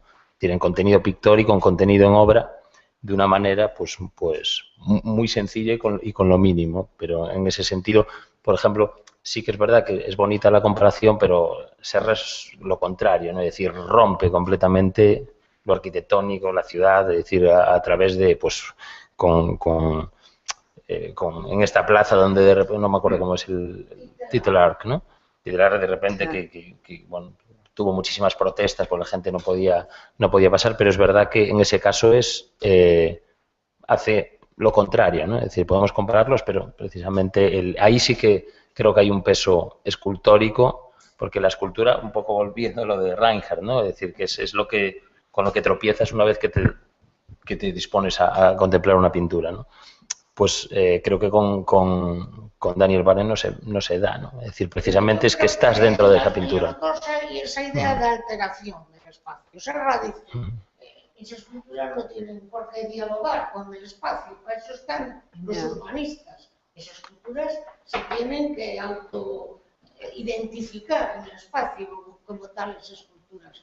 Pues yo creo que Buren está un poco también de esa línea, no tan dramática como en el caso de Serra, pero sí en una alteración del espacio. O sea, sí, pero como espectadores en Buren estamos dentro y en Serra podemos estar dentro de una escultura, pero si no, precisamente lo que hace es dividir ese espacio, es decir, trabajar escultóricamente ese espacio en el sentido de que ya no lo podemos habitar a nuestras anchas. En el caso de Buren es que sin darnos cuenta ya estamos dentro de esa obra, ¿no? Es decir, digamos que con él, pues el arte pasa también eso, a ser más una ciencia del comportamiento del espectador deambulando que una contemplación estática, como se puede asumir a la pintura, ¿no? Sí, pero en ese caso también Serra te hace meter en sus laberintos, ¿no? Sí, a mí me gustaría plantear una cuestión que, bueno, de forma tangencial ha estado en las dos intervenciones, quizás más con las experiencias de la Panera, ¿no? Sí, yo creo que hay una tensión en nuestra práctica artística actual, pero que ya viene desde bien entrado el siglo XX, entre ese acercamiento del arte a la vida, es decir, allá donde la obra se disuelve y se confunde con la vida y puede llegar hasta desaparecer, ¿no? Pues las vanguardias y ejemplos de los años 60 y 70, sobre todo, pues trabajaron muchísimo eso, frente a la otra postura de conservar más el objeto, el fetiche, lo museable. Sí, la reflexión sobre el propio arte, ¿no? Sobre sí mismo, sí, ¿no? donde se conserva, es decir, donde hay una actitud más de conservar, porque contemplar hay que mantener el valor simbólico en el tiempo, ¿no? Yo no sé cómo veis el ejercicio de la pintura en esta tensión que yo creo que nos persigue todavía, ¿no? Hombre, en ese sentido, por ejemplo, para mí un artista también clave, como dijo Gloria, que lo citó, es Yves Klein, ¿no? Es decir, alguien que consigue pues destilar los principios un poco que impuso Fluxus, ¿no? En lo pictórico, ¿no? O en la pintura misma, pues trabajando con gente como un pincel, que es verdad que también deriva de Manzoni, porque al fin y al cabo Manzoni muy poco tiempo pues trabajó con tanto, o sea, rompió tanto con lo escultórico como con lo pintórico. Pero, por ejemplo, ahí son artistas que sí que hacen que esa parte de arte y vida, ¿no? se dé. Daniel Valen de otra manera. Y luego hay ese lado aurático que siempre existirá, porque para empezar, pues el mercado, aunque lo otro acaba siendo envolvido, envuelto a través de fotografías, de vídeo, de lo que sea, es verdad que el mercado siempre va a tener un poco de petición aurática y se va a mantener. Yo creo que la convivencia cada vez hoy, como digo, es mucho más. Yo creo que estamos en un momento rico en ese sentido, es decir, que no hay una tendencia clara ni obligatoria a la hora de crear arte, como en otros momentos el propio mercado pues lo ha marcado, ¿no? A lo mejor la hay, pero no la veo tanto, porque como es mi tiempo. Bueno, porque hay menos mercado. También, ¿no? Claro. Sí.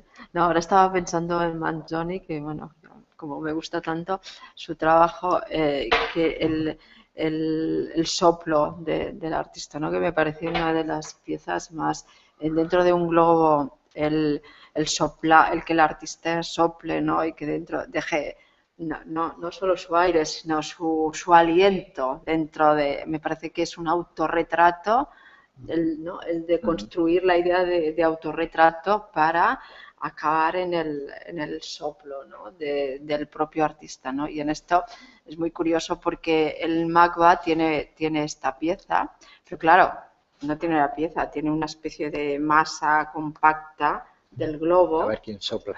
Del globo hecho allí así, ¿no? Entonces, claro, tuvimos una discusión muy interesante con los restauradores porque era cómo se exponía esto.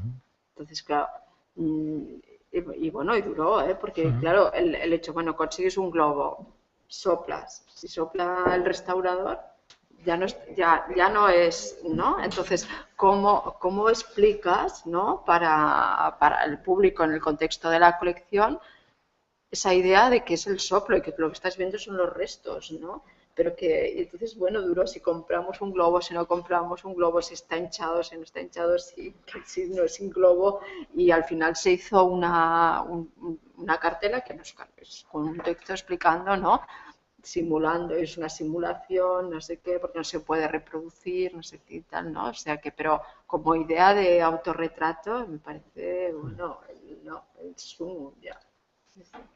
Sí, yo sí que creo que, bueno, en algunos de los ejemplos que se ha puesto y en la propia el planteamiento, ¿no? que tenéis en la panera, de alguna manera se asume esta tensión, ¿no? De estos dos polos, que yo creo que es un lado positivo, ¿no? Asumir esta tensión porque de alguna manera hay que trabajar con esto, ¿no?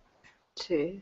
Y, bueno, y somos muy conscientes también de la realidad, ¿no? Por un lado, pues como decía, esta vía de trabajo, que es una reflexión sobre el propio arte, ¿no? Sobre la evolución del propio arte y no sé, el estar inmerso dentro del arte al margen de lo que pueda suceder en la sociedad, o tener un proyecto como el de ahora de campo adentro que solo es sociedad.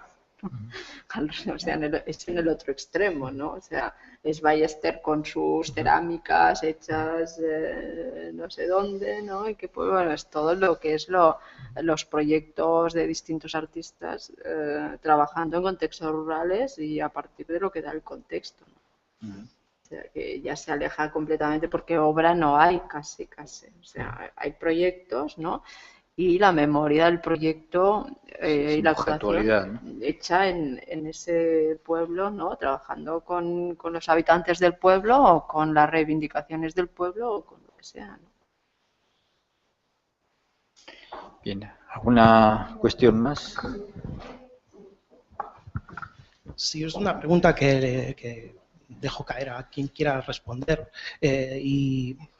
En este intento de cartografiar el lugar de la pintura en el contexto del arte contemporáneo, parece que se emplean parámetros negativos, es decir, que se trata de conceptualizar la pintura a partir de lo que no es, de esos desplazamientos hacia otros campos, hacia otras disciplinas, y no se efectúa en términos positivos, quiero decir, a partir de lo que la pintura aporta a ese conjunto de prácticas artísticas. Pienso básicamente en el concepto que Deleuze desarrolla sobre el diagrama a partir de las pinturas de Francis Bacon. Y en este concepto sí que están presentes muchas de las cuestiones que se plantean aquí, como la relación entre figuración-abstracción, la relación entre el hecho pictórico como lugar de la... No sé si me he explicado bien. Sí. Bueno, yo creo que trabajar sobre la negación no es para nada negativo. O sea, yo creo que hay una vía de trabajo que es a reflexionar sobre, bueno, al menos a mí me interesa muchísimo, que es sobre el blanco, sobre el silencio, Kate, sobre el vacío, sobre la nada, y que todo serían conceptos negativos, ¿no? Y a partir de ahí trabajar, o sea que no me parece que sea negativo, o sea, es trabajar a partir de la negación, ¿no? Trabajar a partir de lo que pero no es negativo. La pieza de la piel de Ignacia Vallée a mí no me parece negativa, me parece que parte de negar determinadas cosas de la pintura para proponer otras. De hecho,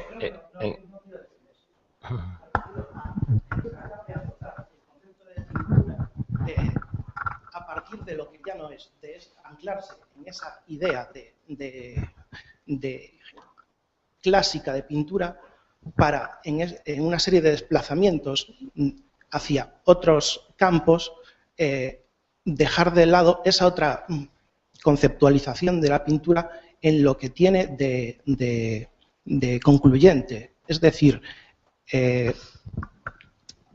me explicaré. Sí, no, pero yo creo que David ha mostrado una vía y yo he mostrado otra vía muy concreta. Una no excluye a la otra. No. Nosotros trabajamos en este campo acotado, pero esto no significa que haya muchos campos más. No. Deleuze, de hecho, en el libro que supongo que te refieres, que es Lógica de la Sensación, él habla precisamente de ¿no? Y en el otro habla el concepto de habla un poco de pasar de un orden a otro, ¿no? de un estado a otro, como un lugar de tránsito. Y yo creo que realmente, o sea, eso es completamente necesario. Yo cuando antes hablaba de la negación, es verdad que se ha negado el concepto de pintura. Yo me refería más al concepto de pintar y, o sea, cuando digo que vuelvo ahí, no tanto al acto de negar como algo negativo. Es decir, yo no sé si te estamos entendiendo lo que... Probablemente. Porque quiero decir que realmente muchas veces es importante negar para poder evolucionar, que no es negar, es cuestionar, ¿no? El arte contemporáneo, si es tan autorreferencial, es imposible que no evolucione precisamente en esos saltos de órdenes, pues negando determinadas cosas precisamente para firmar otras, ¿no? Pero sí, no creo tampoco, o sea, durante todo este siglo sí se habló de la muerte de la pintura, eso sí me parece que fue un discurso pesimista dentro de lo que puede ser un discurso, pero bueno, fue también para firmar otro tipo de vías, ¿no? Conceptuales que hoy hacen pues distinto al arte contemporáneo que en otro momento. Pero no acabo de entender concretamente lo que quieres.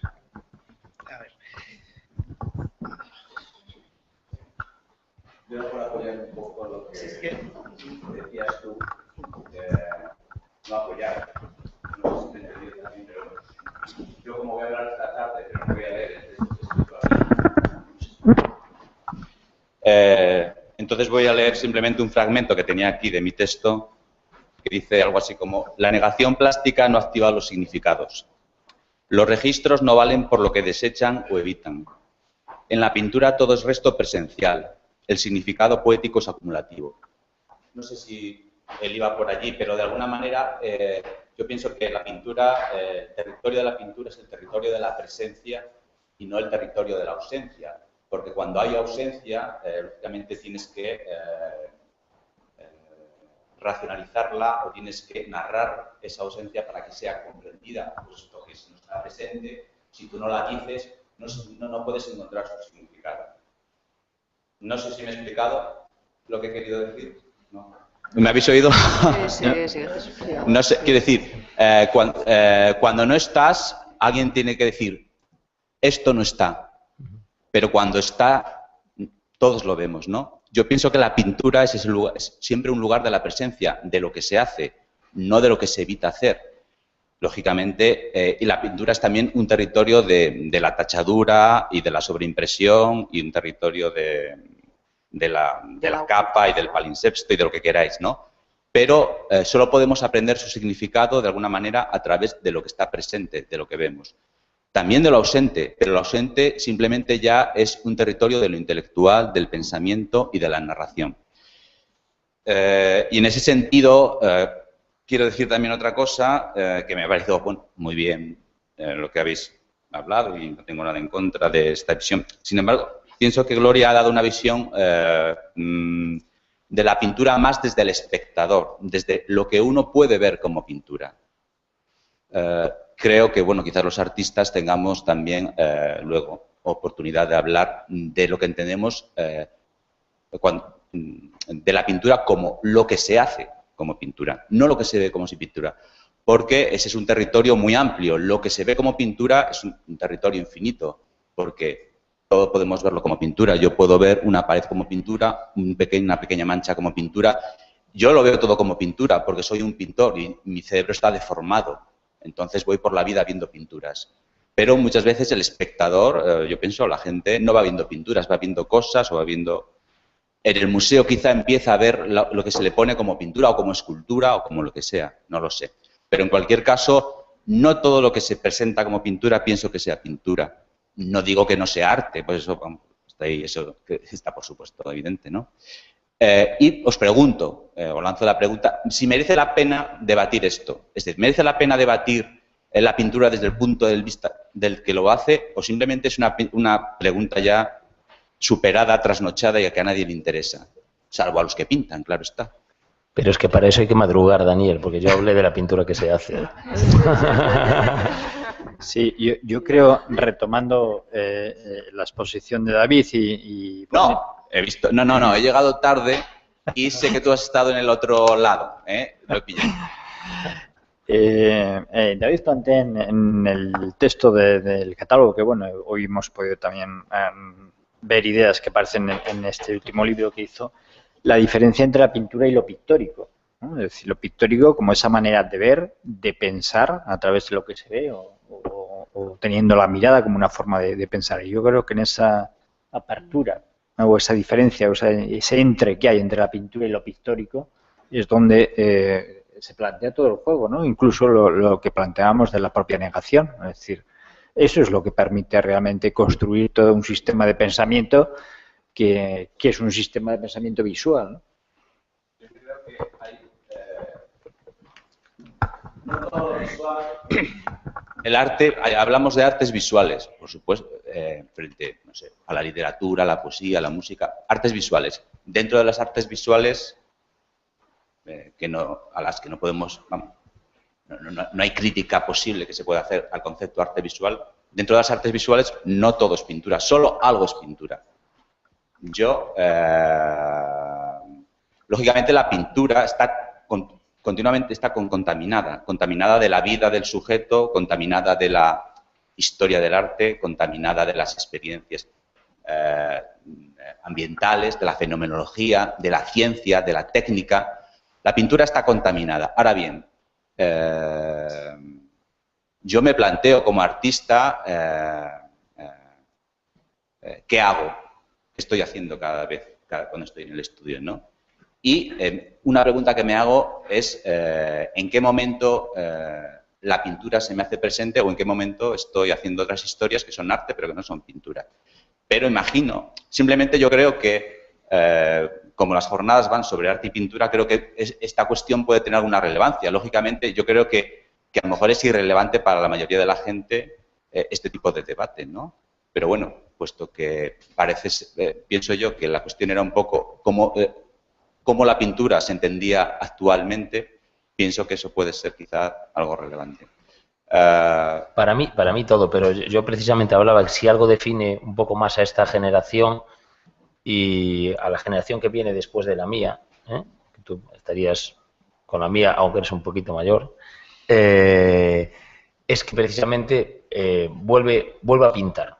Vuelve a pintar. En los años 90, y tú eres una excepción dentro de los 90, dentro de lo que es la visibilidad de los artistas, pues digamos que todo eso se diluyó en lo pictórico, se diluyó más en lo espacial, se diluyó en otro tipo de maneras de articular la mirada pictórica, porque aquí estamos hablando de artistas pintores porque tienen una mirada pictórica, no simplemente porque técnicamente produzcan pintura, ¿no? Y tú lo que quieres decir es, yo empecé hablando precisamente mostrando talleres de artista para ver cómo, por ejemplo, el concepto de taller que se había abandonado se vuelve al concepto de taller, porque en cierto modo se había abandonado un poco por un ordenador, ¿no? Muchísimos artistas que pintaron.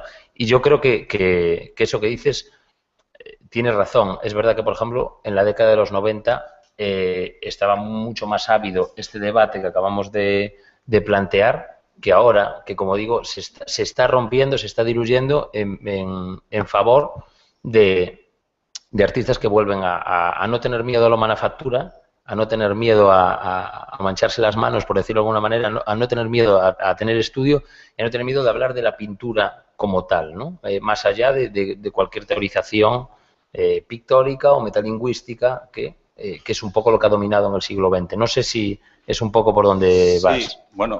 Sí, bueno, por dónde voy no lo sé, pero yo creo que los pintores, o yo hablo de mí, yo arrastro una duda, es decir, que yo vivo con una duda respecto de la pintura.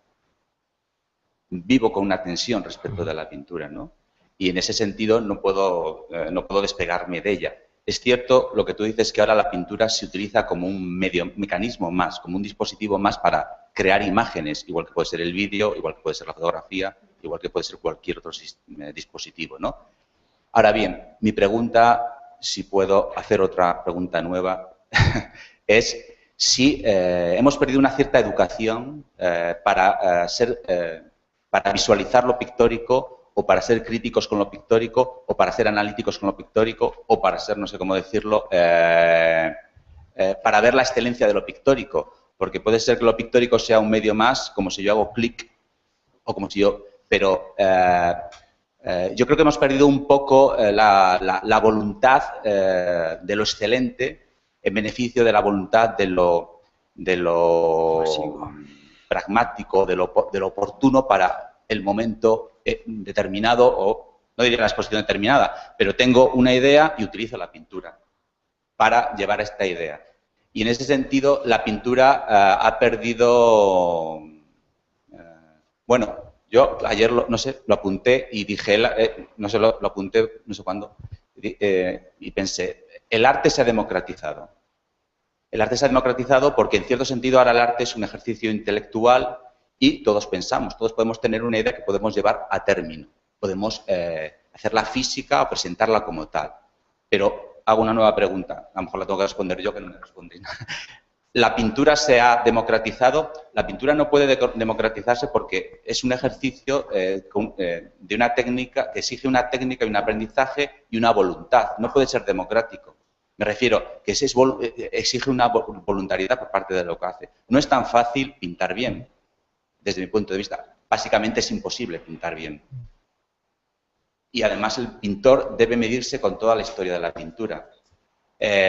Simplemente que ahora la pintura es un dispositivo más, pero no se analiza como pintura, como lo pictórico. pero sino como yo hice esto utilizando pintura, yo hice esto utilizando fotografía, yo hice esto. Bien, sé que esto es una neura mía y a casi nadie le interesa, pero a fin de cuentas yo creo que el artista debe ser ambicioso. Cuando hablamos a veces de esto que hemos hablado de la negación, yo soy un poco crítico, no quiero ser muy crítico, pero en la negación hay siempre una falta de ambición. Pero bueno, puede ser ambicioso negando, no lo digo, todo esto es un poco un lío retórico. Pero... Se me has perdido ya. Estás haciendo un lío. No, pero respóndeme, Gloria, no es que no sé, sí, es un lío retórico, pero es que es muy fácil... No, pero es que muy esto fácil, de negación es falta de ambición, me parece, no sé. Sí, bueno, sí, es que quiero decir que es muy fácil, bueno, parecer interesante diciendo poco. Y es muy fácil. Y es muy difícil parecer interesante diciendo mucho. O es muy fácil caer en, ¿cómo decir?, en el error diciendo mucho. Me parece que estás contraponiendo mecanismos de funcionamiento que ni uno es bueno ni el otro es malo, ni uno es malo ni el otro es bueno. No, yo soy si el problema es hacer una trayectoria artística, no es inventarte el último chisme y luego ya no hacer nada más. O sea, el problema es cómo consigues hacer una trayectoria de largo recorrido, ¿no?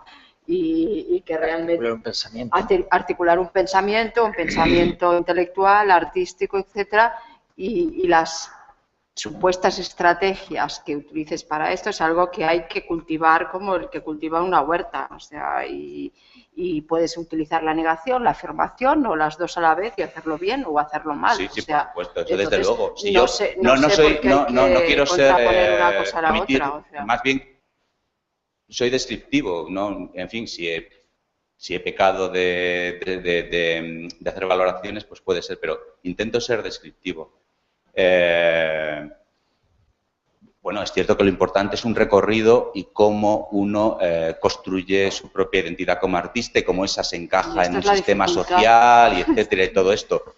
Pero muchas veces, pero lo cierto es que no es tan fácil eso. Me refiero que eso está nada fácil. Es algo que ocurre a muy pocos artistas. La mayoría de los artistas realmente se quedan en el camino o han simplemente sido pequeñas anécdotas dentro de un periodo temporal. ¿Por qué? Porque no fueron capaces quizás de construir un lenguaje y simplemente negaron. Simplemente tuvieron una idea en un momento determinado, pero no construyeron un pensamiento, un lenguaje, una trayectoria, o no fueron capaces de hacer que sus dispositivos fueran evolucionando y siguieran siendo significativos. Quiero decir que para mí eso es no sé, fundamental para un artista de alguna manera el no cerrarte demasiado para poder seguir articulando cosas. Y algunos de los, bueno, no sé si algunos de los ejemplos que has puesto son muy radicales, pero para mí algunos de los, por ejemplo, Daniel Buren, desde luego tuvo que salir de tuvo que inscribir su obra en el espacio, porque si su obra se presenta simplemente como tal, bueno, es una cosa bastante limitada, ¿no?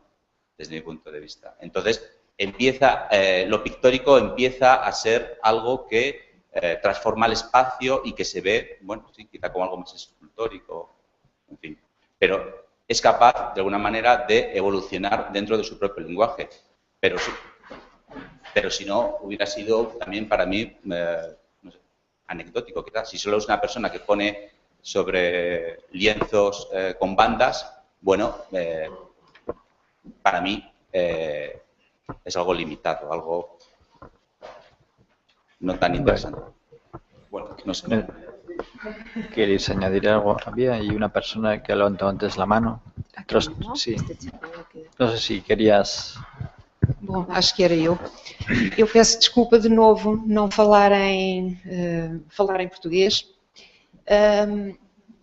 Eu há pouco estava a recordar-me de uma frase que acho que ontem falei ao almoço, que refere o David Joselit no texto sobre a superfície, em que há um momento em que ele fala no anúncio, em que fazem publicidade de cirurgia plástica e alguém pensa se aquilo é ou não é um efeito real e depois disso alguém pergunta o que é que interessa se é ou não é real. Who cares? Eu estou um bocadinho nesse momento de perguntar, eu que estou a entrar numa idade respeitável, qualquer dia estou a fazer 60 anos, a entrar naquilo a que se chama a terceira idade, e a chegar um momento em que há coisas que não me interessam, que me começam a interessar menos.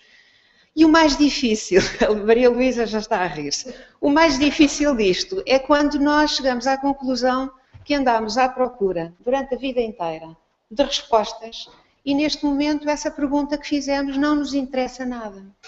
Por exemplo, voltando à questão da pintura, e eu estou a resistir a tentar colocar esta pergunta com muita calma, porque tenho um avião para apanhar e não tarda nada.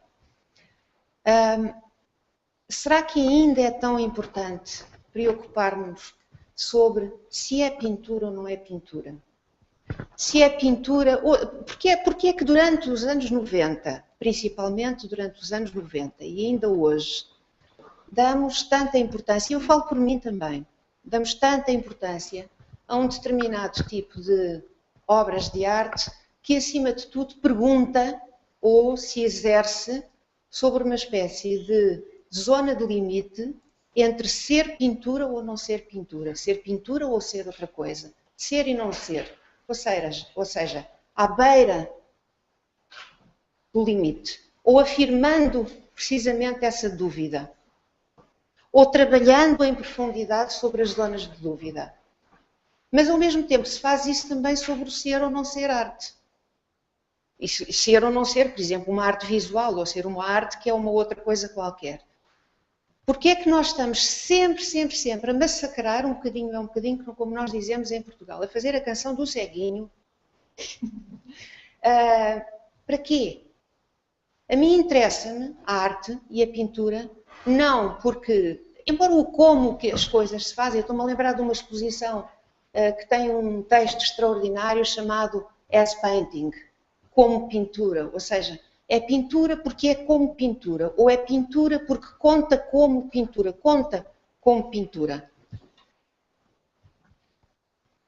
Who cares? A pergunta que eu faço é esta. Ou seja, interessa-me muito mais, por exemplo, eu achei muito interessante aquela mostra de imagens sobre os estúdios dos artistas,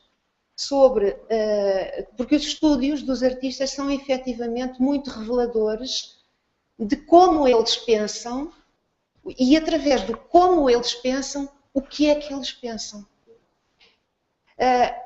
Pessoalmente, a pergunta que eu faria é, e posso centrá-la na pintura, não é apenas a pintura que se faz agora. Eu sou muito curiosa, não desisti, continuo curiosa, estive aqui a tirar imensas notas e agradeço imenso a generosidade, quer do David, quer da Glória, que me apresentaram inúmeros artistas de Espanha que eu não conheço, porque se conhece muito pouco em Portugal do que se faz em Espanha.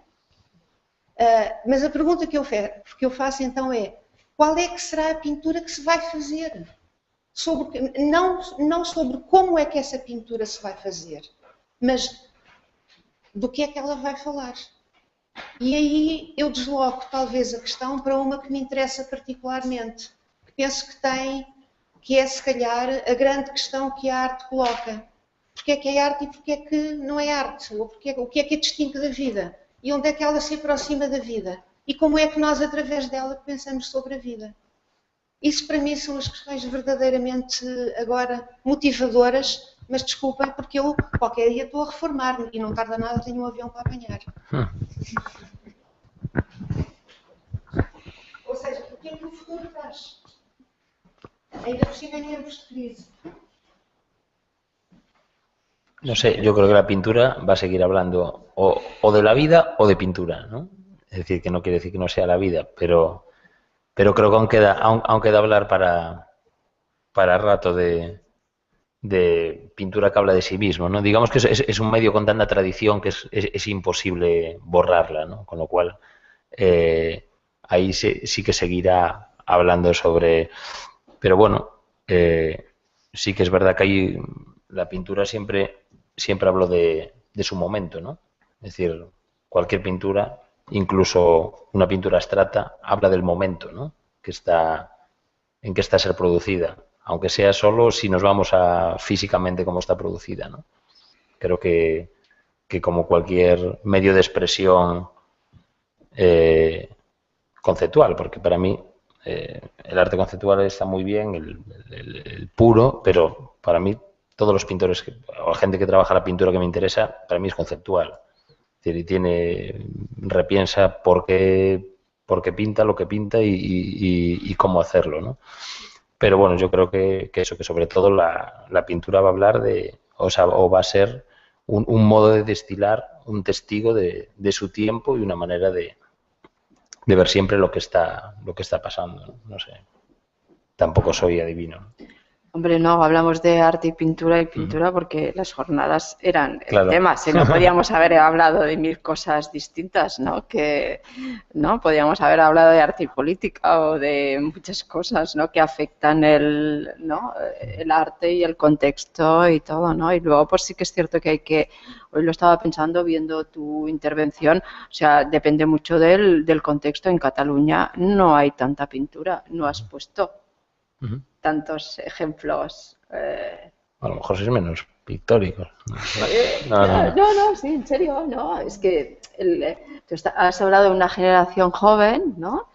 Y yo me iba preguntando, o sea, a mí me costaría.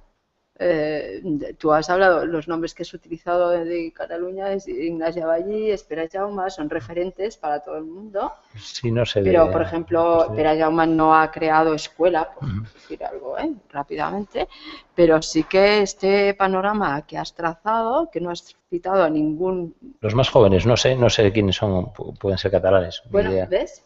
Pero sí que es verdad que, por ejemplo, No, lo decía por el contexto, que el contexto había mucha gente de Valencia y eso es verdad que sí que... Los vínculos con el cómic están muy presentes. Sí, pero digo, y con la pintura, eso yo creo que tiene mucho que ver también con la universidad, ¿no? Es decir, dependiendo del tipo de facultad o el tipo de profesores que puedan empujar a un alumno a salir de una manera o de ora. Pero en Bellas Artes pues Barcelona hay pintura, también, o sea que y hay artistas trabajando y dando clases, pero es curioso, ¿no?, que el contexto pues marca también, claro que sí. ¿Se podría hablar, generalizando, sintetizando de los recorridos que nos habéis hecho, de algún rasgo diferenciador de pintura española como pintura española o pintura catalana como pintura catalana, por ejemplo, ahora que ella menciona esa pregunta? ¿Se podrían hablar de rasgos generales y diferenciados que unieran a un grupo de artistas como artistas españoles o como artistas catalanes o como artistas gallegos? Esa pregunta del millón. ¿Como comunidad? No, como identidad, ¿no? Sí, digo, como identidad, por ejemplo, como comunidad, a nivel... Es que realmente no reflexioné, o sea, tendría que ser una reflexión rápida. Yo diría que, por ejemplo, una manera de realizar ahora arte en Galicia, distinto a cualquier otro lugar de territorio español, no creo que lo haya. O sea, no puede ser como otros momentos, ¿no? Que sí los pudo haber, pues en el momento más de Atlántica o incluso en los años 90 pudo haber eso. Yo creo que eso hoy es muy difícil porque realmente la información está en todas partes y todo el mundo en una hora se coloca en otros sitios y todos estudian años fuera. Yo no lo veo. Sí se puede ver, por ejemplo, lo que hablaba ahora, determinados artistas, pues decir, tú saliste de la facultad, pues porque al principio, y sobre todo en pintura, que estoy de acuerdo con Berbis, es un medio mucho más complicado para hacerse pintor de alguna manera, para salir con una obra sólida, ¿no? Es decir, porque es difícil salir con una obra genial desde el punto de vista sí es muy fácil a lo mejor ver, pues mira, este artista le dio clase Chelo Matesanzo, este artista le dio clase Meana, es decir, en ese tipo de historias sí, pero no creo que a nivel nacional, pues la verdad es que no sé, a lo mejor sí. Depende cómo lo vendas. Yo creo que la alergia que tuvimos muchas veces a hablar desde un punto de vista generacional y desde un punto de vista también estratégico en ese sentido, pues no nos ha beneficiado. Es decir, no nos ha beneficiado. Pero ni a nosotros ni a Portugal, por ejemplo. Yo cuando realicé una exposición de artistas portugueses en el 2003, casi todos venían como por lobbies, ¿no? Por lobbies de críticos que los apoyaban. Y todos podían haber fichados por galerías súper potentes en su momento. Precisamente esa condición de lobby, de hablar mal, de no sé qué, de esto no me interesa, tal, que en otros países no se da, hace que resulte mucho más difícil la salida, porque cuando alguien va a buscar a alguien, lo que quiere es por lo menos que no le hablen mal, ¿no? Es decir, que le hable bien fulano o mengano, está convencido de coger a ese artista, pero cuando te hablan mal, como que te frenas, cuando eres un galerista, cuando eres a lo mejor pues un comisario de fuera, y eso sucede bastante en España y Portugal. La diferencia es que en Portugal han salido mucho más, pues porque hablan mucho más inglés y porque cuando tú tienes 27 años y eres muy, muy bueno, expones en Oporto, en una buena institución, expones en Lisboa y ya tienes que salir porque no te queda nada más. No te queda ni una beca, no te queda, que ahora tampoco quedan aquí. Pero durante muchos años aquí fue posible vivir hasta los 35 años sin vender una obra. Con becas, con tal, con concursos, y eso pues generó que realmente no se saliera. Pero yo creo que estratégicamente, si consiguiéramos vender de una manera generacional a veces, no en plan la exposición de Sima, de Big, no me acuerdo cómo, es decir, no una cosa de comprar un sitio para salir en grupo, porque eso creo que es una estrategia al contrario, ¿no? Que genera una desconfianza, pero sí no tener ese miedo a hablar, ¿por qué no?, de que existe una buena generación. Para mí existe una buena generación en pintura en estos momentos, muy, muy buena en pintura y además que vuelve a pintar. ¿Por qué no reivindicarlo, no? Por eso, pues hace poco hice una exposición donde en la exposición solo podían entrar 7, pero en el libro entraban 40 artistas que eran más jóvenes que yo porque cumplía 40 años. Básicamente será un guiño más de coña, ¿no? Pero a mí me parece que tampoco sería malo. Tampoco quiere decir que sea bueno. No sé si te contesto a la pregunta. Ya. Sí. Lo que está claro es que no lo hemos intentado. No tener una imagen concreta de arte español que se pueda exportar como arte español con una serie de conceptos, ¿no? Como por ejemplo, todos diferenciamos una obra de un artista alemán, ¿no? La cultura alemana es perfectamente reconocible. Claro, más que de arte español, de artistas españoles. Digo, si consiguiéramos salir, porque arte español ya tiene otras connotaciones, pero nosotros hablamos de artistas alemanes y es como si hablas de BMW, ¿no? Parece que ya la connotación que da ya es buena, ¿no? Hablas pintura alemana. Bueno, hay unas connotaciones sí. Que parecen buenas y otras no. Bueno, todos tenemos sí. clara una imagen de pintura alemana. ¿Podemos tener clara una imagen de pintura española?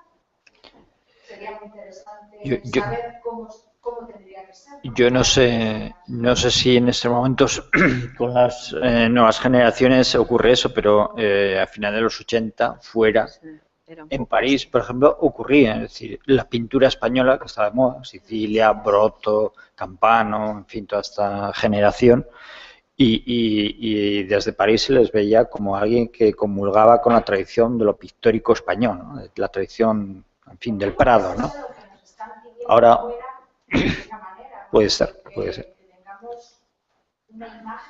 Pero yo creo que más que imagen, también en ese momento, ¿no?, fue entrar por Burdeos, por ejemplo, en la colección empezó a comprar Cristina Iglesias, Sicilia y todo lo que era el Axe Sud, o sea, toda la parte sur de Francia, miraba mucho a lo que sucedía en España, tanto a través de Cataluña como a través del País Vasco, ¿no?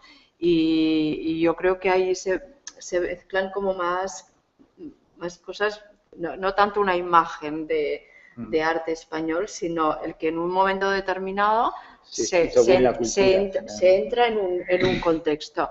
Luego, por ejemplo, lo del Access Sud desapareció y nadie sabe por qué desapareció. O sea, los contactos desaparecieron y justo ahora se están empezando como a retomar, pero han pasado igual 15 años, ¿no? Entonces, que es más complejo, pero es más...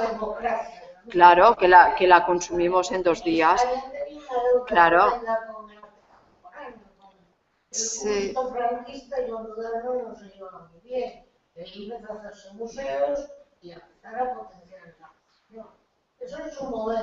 Empezar a pagar el arte español para que saliera, empezar a pagar para que el arte español saliera. No sé si para...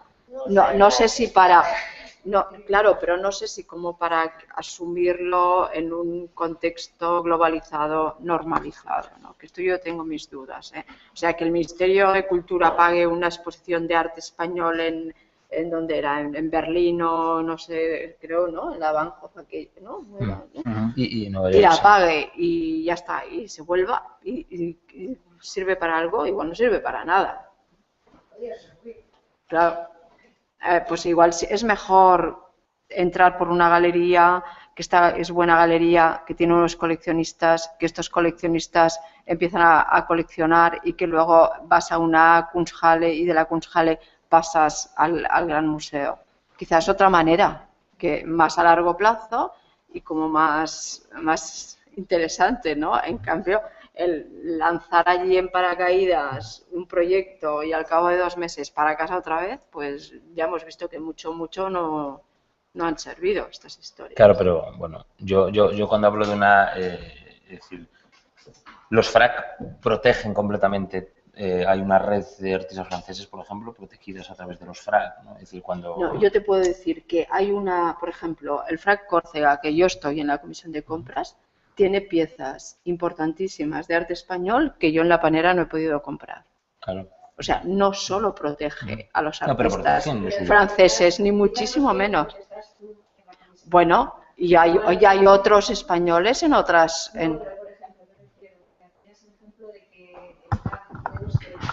mucho arte español, quizás porque estaba... No, yo no. No, tú no, Ferrer, ¿no? En la dirección. Y quizás los artistas más conocidos fuera de España, españoles, son Juan Muñoz y Cristina Iglesias por la relación que tenían con Vicente Todoli, que era el director... Es antes de Todoli. Todo esto es antes de Todoli. Yo creo que es al revés, ¿eh? Bueno, quiero decir que con esto quiero decir no que sea una cuestión de...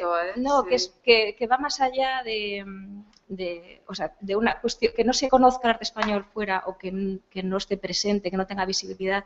No es una cuestión de falta de identidad, sino a lo mejor de falta de puentes, ¿no? Que hagan que los artistas españoles puedan salir, ¿no?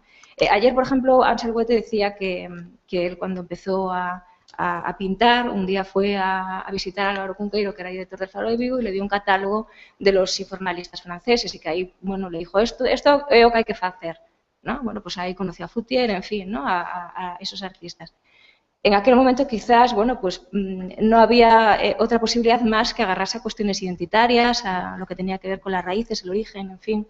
Pero hoy me parece muy difícil definir el arte español, el arte francés, por unas cuestiones de identidad, porque vivimos en un mundo que no responde a eso, no es un mundo global. Las tecnologías de la información y la comunicación hacen que un artista que vive en Finlandia pueda entrar en la página web de la Panera y ver la exposición que se está haciendo en ese momento. Entonces, hay que decir, a lo mejor... Si te ponen una exposición de artistas finlandeses, como ya se ha hecho, tú ves en esa exposición una serie de connotaciones generales que tienen todas estas obras. Bueno, yo Eso es lo que están en aquel momento defendiendo como arte finlandés. Yo no sé si es bueno o malo, pero eso sucede. Pero bueno, eso es una estrategia ARCO, que es otro tema. Bueno, se hace para potenciar las galerías finlandesas que vengan a ARCO, aunque no nos confundamos. Igual es superficial, o igual, depende de cómo se haga, supongo que será mejor o peor. Pero igual en el caso del arte español no se hace de esta manera. Lo que está claro, y estoy de acuerdo con Gloria, es que siempre que se ha hecho muy mal. Eso O sea, eso sí que es una verdad. Que no es tendría decir, que hacerse así. no, o sea, porque hay que ir se ha por la hecho, base, no por no arriba. se ha hecho un proyecto de decir, bueno, vamos a trabajar sobre esto, sino, vamos a hacer esto pagando por esto para traerlo aquí. O sea, como sacar de un bloque a un bloque, en varias ocasiones, ¿no? Nueva York, Berlín, la de Bruselas, lo mismo, ¿no? Entonces, yo lo que hablo es que yo creo que sí puede haber un camino por ahí, pero claro, hay que hacerlo bien. O sea, y eso es un trabajo previo, es un trabajo de esa historia, o que luego haya información. Nosotros acabamos de hacer un manual de arte contemporáneo, porque no está en inglés. Creo, ¿no? No está en inglés. Entonces, está muy bien. Didácticamente, a nivel nacional, pues es un manual útil para que cualquier persona, pues más joven o más mayor o lo que sea, pueda ver esa historia. Pero de cara a salir, pues no se puede dar a nadie. Porque está en español. Además de ser un tocho así bastante grande y es un esfuerzo y con muchos capítulos y que intenta catalogar desde muchas maneras, es decir, muchas visiones distintas de ver, pues desde el arte, la vinculación con lo político, la vinculación con el paisaje, con la pintura, con lo que sea. Es decir, hay muchas maneras sin hacer un acopio de arte español que generan el panorama, lo que fue, pero realmente pues luego nos falta ese. Es decir, yo creo que siempre o nos falta o nos sobra, ¿no? Un poco. Bueno, sí, yo retomando la idea de pintura un poco, y ya que os tenemos un poco ahí, me cuestionaba un poco la idea de comisario especializado en pintura, ¿no? ¿Cómo se vería eso como artista? La idea de... ¿De comisarios qué? De comisarios especializados en pintura, o que están más especializados en una técnica, un campo de conocimiento que se articula, ¿no? A través de un medio concreto que es la pintura. Hoy por hoy, cuando hablamos de la pintura, cuando decía Daniel, creo que esa necesidad de pintar o de justificarse cuando uno pinta desde el posicionamiento de artista, ¿no? Me parece que pintar hoy en día ya es un acto subversivo de por sí, que puede utilizar el medio para deconstruirlo, para articular un campo de conocimiento. ¿Cómo se puede llegar a aglutinar o hablar de pintura a través de un comisariado cuando cada artista evidentemente articula la pintura para una serie de discursos, ¿no? Diversos que no tienen que ver tanto con el medio sino con su campo de conocimiento que se articula a sí mismo, ¿no? Quería relacionarlo un poco con Gloria, con el contexto de Cataluña, ¿no?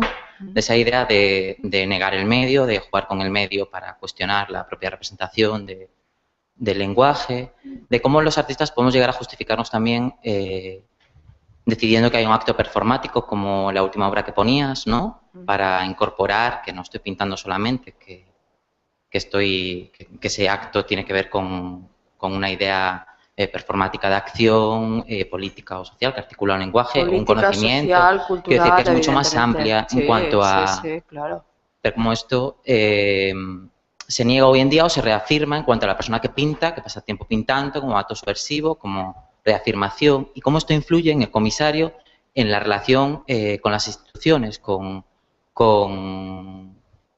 asesorar en colecciones o en articular exposiciones, que es un medio bidimensional que se expone o no, que si tiene esto que ver o no con vuestra práctica profesional. Es decir, la pintura, en tu caso, David, que asesoras aquí en Galicia, asesoras de instituciones para la adquisición de pintura más o menos con una línea más o menos conservadora o no, que utilizan un medio bidimensional clásico de colección pictórica. Sí, no he entendido muy bien la pregunta, te entendí lo de conservadora, me sorprende un poco, pero bueno.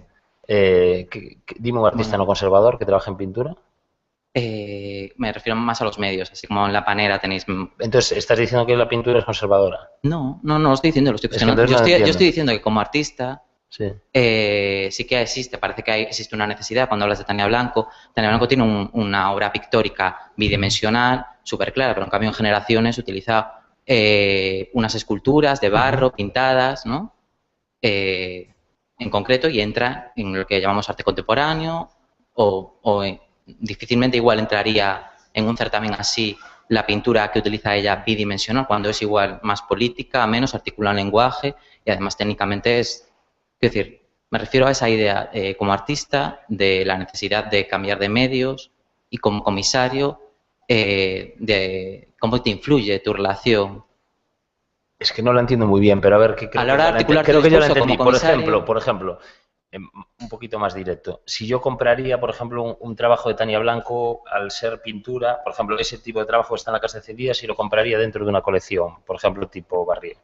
No tanto si lo comprarías, sino que si entran unos circuitos, quiero decir. Sí, completamente. O sea, cuando Mira, por ejemplo, la colección... Usue Arrieta, por ejemplo, Vázquez, ahora tuvieron una exposición en la Fundación Miró, acaba de ser comprado por el CEGA, que está en el doble espacio con un despliegue.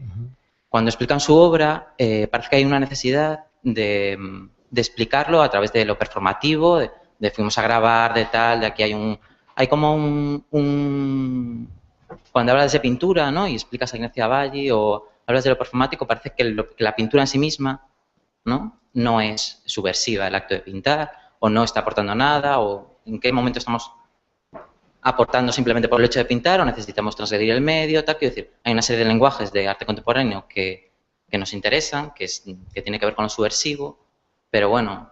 Pero ¿cuál es la pregunta? Es que de verdad no la entiendo. Si se puede aglutinar un comisario, si un comisario puede aglutinar pintura solo por el hecho de ser pintura en una misma exposición, igual que en agua o no, para articular un Bueno, yo de entrada nunca haría una exposición sobre la pintura así, o la escultura, o no sé qué, porque me parece... Sobre el medio. No, pero yo no la haría directamente. Aquí no, aquí estamos trabajando sobre una línea muy concreta, empezada con muchísimo tiempo, que hemos ido siguiendo, pero estamos trabajando un aspecto que es la colección y que sigue pues lo trazado dentro de la colección, que es lo básico, pero hay más obras, hay muchas más obras en la colección. No, Entonces, pero claro. Bueno, pero no me parece nada excluyente. Lo que estás hablando de generaciones suele tener un comisario que habrá considerado... Lo pongo un poco como ejemplo. Sí, pero bueno, es un poco como entra... Este comisario, no lo sé, habrá considerado que para que esté esta chica representada, pues le interesa más, no sé. No, y a mí me parece... La pintura, no me parece una cosa excluyente. Me parece menos convencional, por ejemplo, o sea, evidentemente sí incluiría a Tania Blanco y ese trabajo me parece bueno, además, en una colección o en cualquier cosa que se desarrolle como pintura, ¿no? Pero si vamos al efecto de comprar, por ejemplo, es decir, si puede generar un problema comprar eso, pues, por ejemplo, en la Fundación Barrié hay una calavera que es de espejos y que es una obra con luz de Álvaro Alfonso, o una escultura de Croft, pero que para mí es una pintura. Para él piensa, desarrolla, o sea, ¿por qué? Porque esa parte, que Croft es un escultor puro y duro, pero realmente puede tener una obra que tenga una proyección en el espacio que funcione como una pintura. Y en ese sentido, pues una pintura, pero artistas como Adrián Sis que trabajan lo performativo, es decir, yo creo que hoy una colección pues puede entrar más o menos de todo. Lo que pasa que luego tienes que comprar conforme a una serie de cosas que no es tanto lo que compras, sino dónde va a parar. Por ejemplo, cuando compras una colección como la Barrié, lo que tienes primero que tener presente es que no hay almacenes. Con lo cual, ya hay una parte complicada a la hora de ver qué tipo de obra puedes montar. Tienes que tener presente, al final son cosas absurdas, pero que tienes que tener presente en una colección, que hay muchas obras que no entran por la puerta, si de repente son de una pieza o no. Luego tienes que tener en cuenta que estás comprando para un sitio donde no puedes comprar solo lo que a ti te gusta, sino algo que consideras, por ejemplo, pues que sí que va a haber una rentabilidad, no económica, no rentabilidad económica, sino que es una apuesta de futuro por ese artista. Es decir, que ese artista tiene un trabajo que merece la pena, pero que además está bien comprado. Pongo un ejemplo. Si se compra, por ejemplo, una obra de Sandra Cinto, alguien que compra tiene que tener en cuenta que la obra viene de Brasil, que a lo mejor, bueno, o por lo menos yo lo quiero tener en cuenta cuando compro para una institución. Es decir, porque creo que hay que ser 100% responsable con el dinero público o privado, ¿no? Cuando te lo encarga. Pero a lo mejor esa obra tiene que venir de Brasil. Y de Brasil a lo mejor el ministerio pues paga, pues hablo de una obra concreta, por ejemplo. El Ministerio de Brasil paga los portes de ida, pero no va a pagar los portes de vuelta. Con lo cual sabes que el galerista va a tener mucho interés en que esa obra se quede en Europa, porque si no va a tener que pagar la vuelta. Aún encima sabes que eso va a permitir que la obra sea mucho más grande que traer de una obra de un artista brasileño que de otra manera no podría estar en Europa porque no la producirían para estar aquí. Que al mismo tiempo, si estás hablando del año 2008, el dólar está bajo y el precio de San Jacinto lo pone la Galería Tania Bonacar de Nueva York y no la Galería de Sao Paulo, cuando en Brasil están subiendo los precios. Cuando se domina más o menos todo eso, además de lo que se ve y que la pieza puede ser buena, estarás comprando bien o no. No es tanto una cuestión de radicalidad, de que puede ser performativo, pero hay muchísimos factores más allá de los que se pueden ver que tienes que tener en cuenta a la hora de comprar una pieza, ¿no? O sea, muchísimos más de los que yo podría pensar antes de ponerme a comprar, ¿no? Porque realmente, por ejemplo, a mí lo que me dijeron es, el criterio es tuyo, pero la justificación de por qué compras esa pieza económicamente y no otra, eso nos lo pasas, por ejemplo, en una fundación como Barrié. Es decir, lo único que me pedían era una justificación ahí. Entonces, también tienes que ser muy responsable con muchas cosas a la hora de comprar. No sé si la pregunta era por ahí de eso, no sé, no llego a entenderla bien, ¿no? Bueno, si os parece, ya son las 3 menos 25, cortamos. A la tarde volvemos a las 4, 4 y media. 4, a las 4 y media. Nos volvemos a encontrar aquí. Gracias.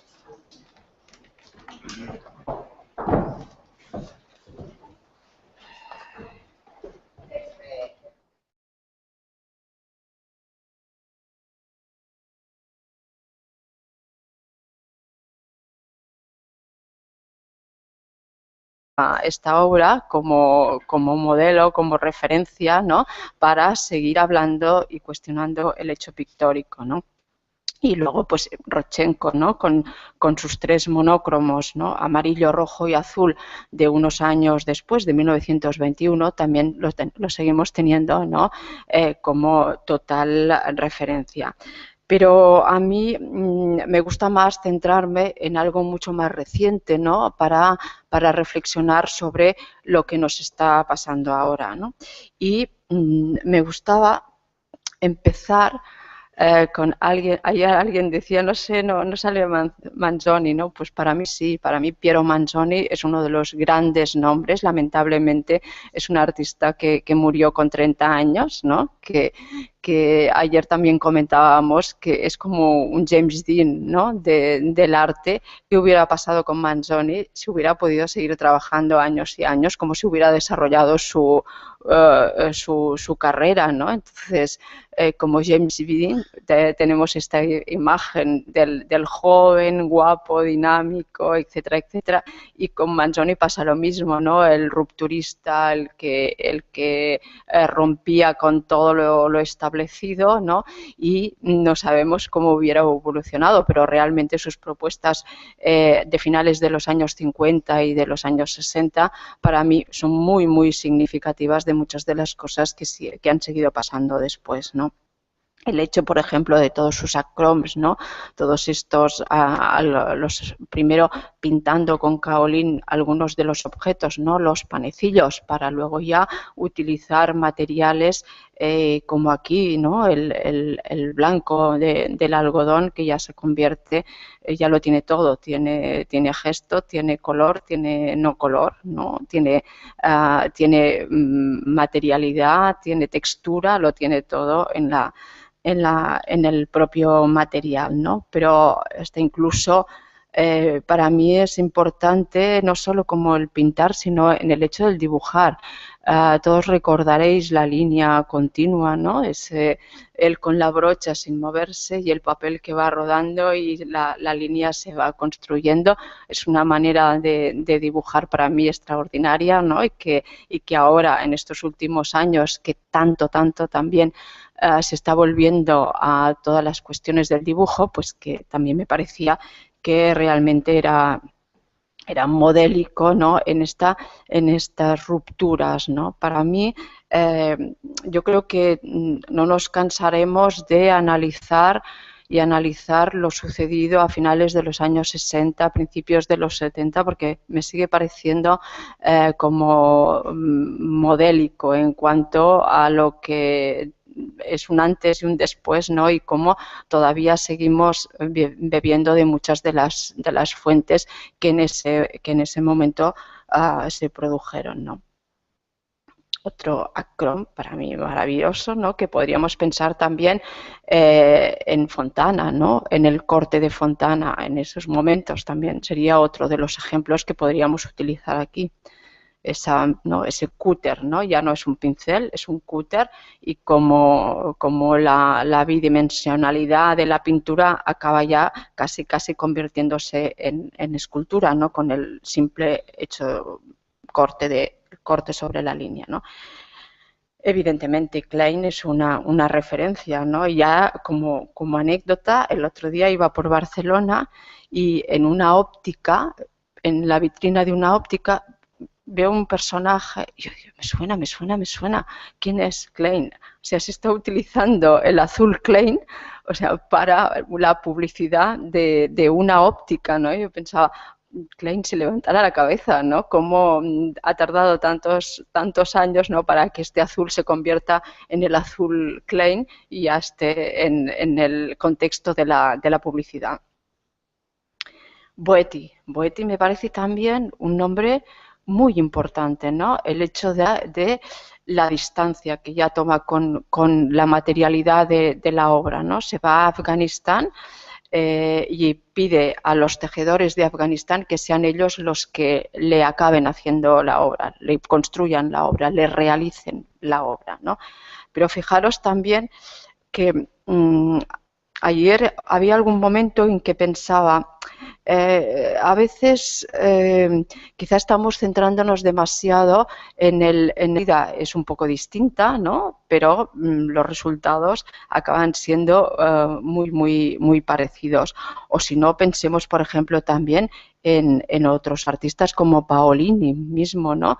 Que toda la reflexión de Paolini es sobre el cuadro, sobre la tela blanca, sobre la dispersión del cuadro desde un punto de vista estrictamente de la cultura clásica, del Renacimiento, ¿no? Y cómo expandirse en ese momento hacia otros caminos, ¿no? Pero sin olvidar esa tradición, en el caso de Pistoletto, muy italiana, muy propia, ¿no? Y para mí otro referente es Daniel Buren, ¿no? Ya estamos avanzando en los años 60, porque además es el gran teórico del arte francés, ¿no? Y el que realmente ha marcado muchísimo a generaciones posteriores, ¿no? Él empezó dentro de esta tradición support surface hasta haciendo bandas, ¿no? Hasta que un día pensó, qué tontería seguir pintando bandas y bandas cuando en la calle la lona se puede comprar, es la lona que está en todos los restaurantes de Francia, cubriendo las entradas, ¿no? De los toldos. ¿Y por qué seguir pintando? Si puedo utilizar, tengo todo un repertorio amplísimo de posibilidades, de colores, siempre, eso sí, me tendré que ceñir, creo que son como 7, algo centímetros, ¿no? Me tendré que ceñir a esto, pero bueno, a partir de ahí ya no tengo problemas que pensar. O sea, el cuadro ya, el modelo lo tengo, de la misma manera que vemos Toroni con sus pequeñas pinceladas, y a partir de ahí me saco un problema de encima, ¿no? ¿Y qué pasa con mi obra? Pues mi obra pasa que de ser la bidimensionalidad del cuadro puedo pasar a hacer estas instalaciones, puedo hacer esta intervención, ya lo que comentábamos ayer, ¿no? Como la obra se expande también por el encargo que va recibiendo el artista, o puedo ya llegar a la gran consolidación, como fue hace 3 años, creo que fue 2-3 años, en el Gran Palais de París, en estos grandes montajes que yo siempre lamento que no tengamos en nuestro país, ¿no? Que el Ministerio de Cultura encarga a uno de los grandes artistas, ha pasado Boltanski, Daniel Buren, ¿no? Hacer ya la gran intervención, ¿no?, que suponga como debatirse con un espacio como arquitectónico de estas características como es el Gran Palais, ¿no? Pero hasta incluso en el caso de Buren, ¿no?, como a mí también me interesa mucho la reflexión que ha hecho sobre el museo, ¿no?, sobre las maneras de los sistemas convencionales del museo, ¿no?, como por ejemplo poner sus bandas detrás de los cuadros colgados en una sala de un museo, o sea que prácticamente no ves su intervención porque está como detrás de la pieza colgada, ¿no? O como al revés, ¿no?, como tapizar y sacar las pinturas, es decir, todo un sistema de reflexión sobre las propias convenciones que yo creo que, por ejemplo, pues para alguien como Miquel Mont, que está formado en la cultura francesa, estos gestos de Buren realmente son motivo de seguir reflexionando y seguir pensando, sobre todo para que veáis, no solo es un artista único trabajando con sus bandas, sino y en cierto modo aburrido, ¿no?, sino que tiene estos vínculos con la arquitectura, que es capaz de, con un plano inclinado de espejo, darle la vuelta a toda una arquitectura, como hizo en Burdeos, ¿no?, a estas reflexiones muy críticas, ¿no?, sobre el propio sistema del arte y sobre las propias convenciones que todos, si reflexionamos, tenemos como ya muy integradas de cómo tiene que ser el cubo blanco, cómo tiene que ser el montaje, ¿no?, etcétera, etcétera. Y en la misma línea Toroni, ¿no?, que bueno, pues ayer también se hablaba de este cuadro expandido, ¿no?, como la escultura, es verdad, podemos hablar de unas relaciones con la arquitectura pues hasta ese momento desconocido, que luego iremos viendo cómo en el mismo momento el minimalismo está planteado. Retomamos la sesión. Vamos ahora con Gloria Picazo, que nos va a presentar la segunda conferencia de la mañana. Licenciada en Historia de Arte por la Universidad de Barcelona, tiene también una larga trayectoria como comisaria y también crítica y analista de artículos, ¿no? Entre el año 1980 y 1983 colabora con el Espacio Metrònom en Barcelona, que estaba enteramente dedicado a la creación contemporánea. Entre 1993 y 1995 perteneció al Servicio de Exposiciones y Colección del CAP, Museo de Arte Contemporáneo de Burdeos, organizando exposiciones tanto en el museo como presentaciones de la colección en distintos lugares, ¿no? También como comisaria independiente organizó numerosas exposiciones desde el año 1982 en distintos centros, como la Fundación Miró de Barcelona, el Coldo Michelena en San Sebastián, el Palau de la Virreina también en Barcelona, o el Espai d'Art Contemporani de Castelló. Imparte regularmente también cursos de comisariado de exposiciones en la Universidad Politécnica de Cataluña, la Universidad de Barcelona, la Universidad de Alicante y en la Universidad de Valencia, en programas de máster. Ha colaborado en diferentes revistas también, los consejos de redacción de las revistas, como Sigbut, Express o Transversal de la Bank, y desde el año 2003 que fue nombrada directora del Centro de Arte La Panera de Lleida, y que es donde continúa y desarrolla su actividad. Le dejo ya la palabra a Gloria. Gracias.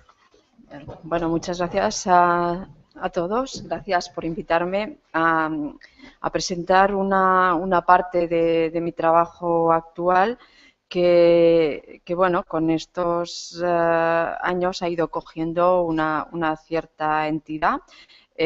Parte sobre todo del año 1997, en que se organizó la primera Bienal de Art Leandre a Cristòfol en Lleida, y donde unas piezas de Ignasi Aballí, que ha salido aquí en alguna ocasión y que yo también voy a hablar más de él,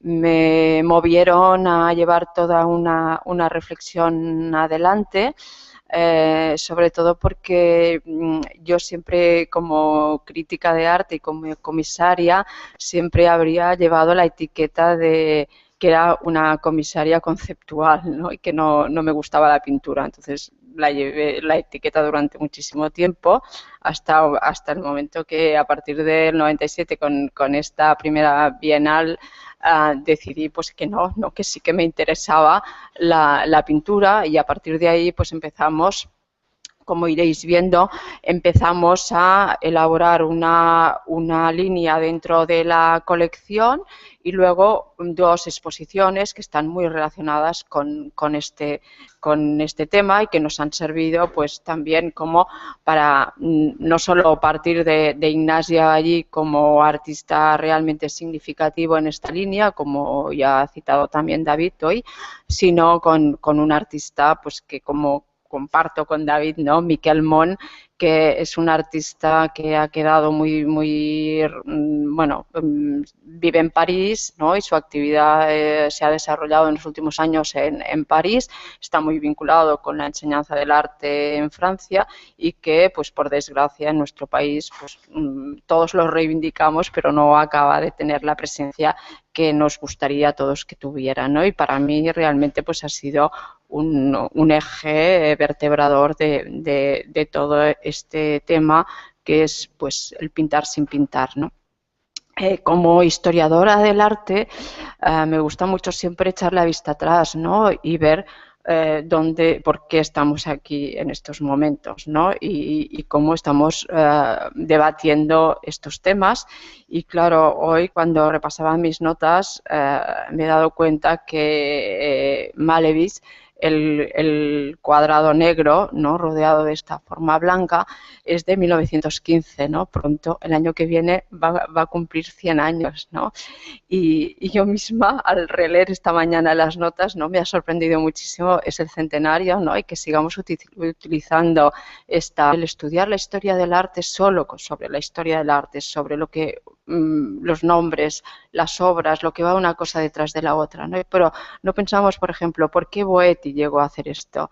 Boetti llegó a hacer esto porque era finales de los 60, principios de los 70, que era para una generación descubrir Oriente, descubrir la India, descubrir Afganistán, era la utopía, ¿no? Para toda una generación.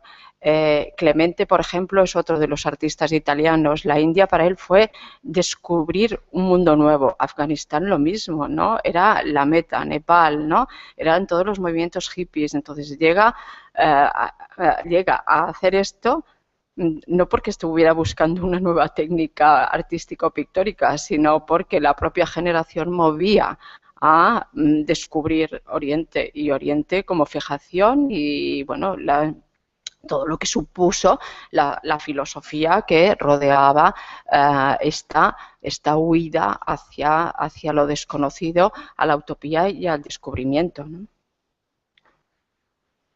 Pistoletto, aquí entraríamos ya en todo lo que supuso el arte povera, ¿no? El arte povera, que rápidamente lo analizamos como esa utilización de todos los materiales pobres, lo encontrado, etcétera, etcétera, también supone una reflexión sobre el propio momento, ¿no? Y, por ejemplo, en el caso de Pistoletto, todo su trabajo de ese momento se relaciona mucho con el teatro, ¿no? Y con esas formas parateatrales, con lo que suponía, por ejemplo, el living theater, las aportaciones del teatro en la calle. Y algunas de las obras de Pistoletto reflejan estos restos teatrales, ¿no? Estos restos de acción. Estamos hablando ya también de cómo el body art, el land art, estas otras maneras de entender el paisaje que hablábamos ayer, cómo todo esto va componiendo una situación no solo artística, sino muy vinculada con lo social, ¿no? ¿Qué está pasando en la calle? ¿Cuáles son las rupturas? Y las rupturas las encontramos quizá también en el teatro, ¿no? O sea que a veces igual tendríamos que tratar todos de, cuando partimos del mundo del arte, tratar también de hacer estas lecturas como mucho más amplias, mucho más transversales de lo que está pasando en otras disciplinas que realmente son fruto de lo que está pasando en la sociedad y en el mundo, ¿no? Pistoletto, para mí estas piezas de Pistoletto, estos espejos de Pistoletto, son también una manera de pintar, pero ya sacando todo, ¿no? Es la fotografía. Pistoletto es uno de los grandes nombres aportando la incorporación de la fotografía a la obra. En estos momentos estamos hablando ya de los años 60-70. Empezaba la obra como documento para los conceptuales porque realmente era una necesidad de que quedara algo, pero esta incorporación de la fotografía en la pieza realmente empieza a ser otra vez una línea de apertura, ¿no?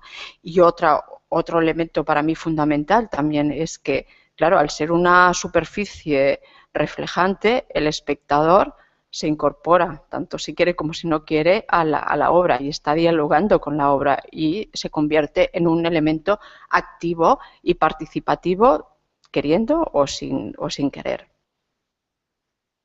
Como la propia pieza, ¿no? Cómo absorben de alguna manera, ¿no? La arquitectura circunstante y solo un pequeño elemento como es una botella nos devuelve a la realidad de la pieza.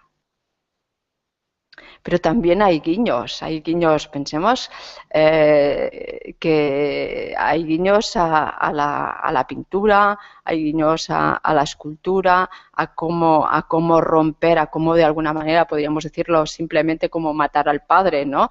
Estamos en un momento que el debate entre figuración y abstracción está presente en el debate internacional, ¿no? Y ¿qué están haciendo estos artistas jóvenes? Pues bueno, exponiendo el simple mono de trabajo o rompiendo el bastidor y la tela. Fijaros en el precedente, lo que hemos estado viendo de Ángela de la Cruz, ¿no? Y las piezas que luego seguiremos viendo de Ángela de la Cruz, como ahí está el germen de esa ruptura, quizá la actitud de partir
segundito. Si viene alguien más. Se aprovecha todo el tiempo a ver por ahí alguna. No, es que no. Ayer por la noche fui a dar una vuelta por la ciudad de la agricultura por fuera, por fuera, porque ya eran como las 8 y pico así. Está como miedo, porque no había nadie. Está del agua ahora, que es un futuro bruto. Pero la situación, claro, que estuvimos paseando por es impresionante. Es como, no sé. Bueno, a todos nos deja horroroso por la primera. Y que tengo una sensación de ruina contemporánea antes de él, ¿no? Es que el paso del tiempo lo va a aguantar. Fatal, yo, que me fijo mucho en los materiales. Aparte que está como estas, todas las rosetas que cubre la fachada, que además que ya todo le sale musgo. Pero musgo, y todo del hierro, de algunas cosas que y los setas que ya se han caído, se engancha, todo colocado, fabricado. Y debe haber unas filtraciones, y todo saltando así al aire y tal. Yo con un edificio pequeño ya tengo unos problemas de mantenimiento que los arquitectos ya podían pensar. No cabe en la cabeza quién dijo sí a ese proyecto, que pasaba por la cabeza de esa persona. Se cargaron toda una montaña y se pararon, absolutamente se pararon. La ópera estaba pensada para tener 3 escenarios a la vez. Una amiga Santiago, ¿cuándo se va a hacer 3 óperas a la vez? Ni cogiendo toda la área metropolitana, ni toma Galicia. Que sale más barato, mira, ponemos que Burrocharte de la Scala de Milán, pagamos ¿sale más barato? Y te tienes que asegurar un público, entonces no. Bueno, retomamos.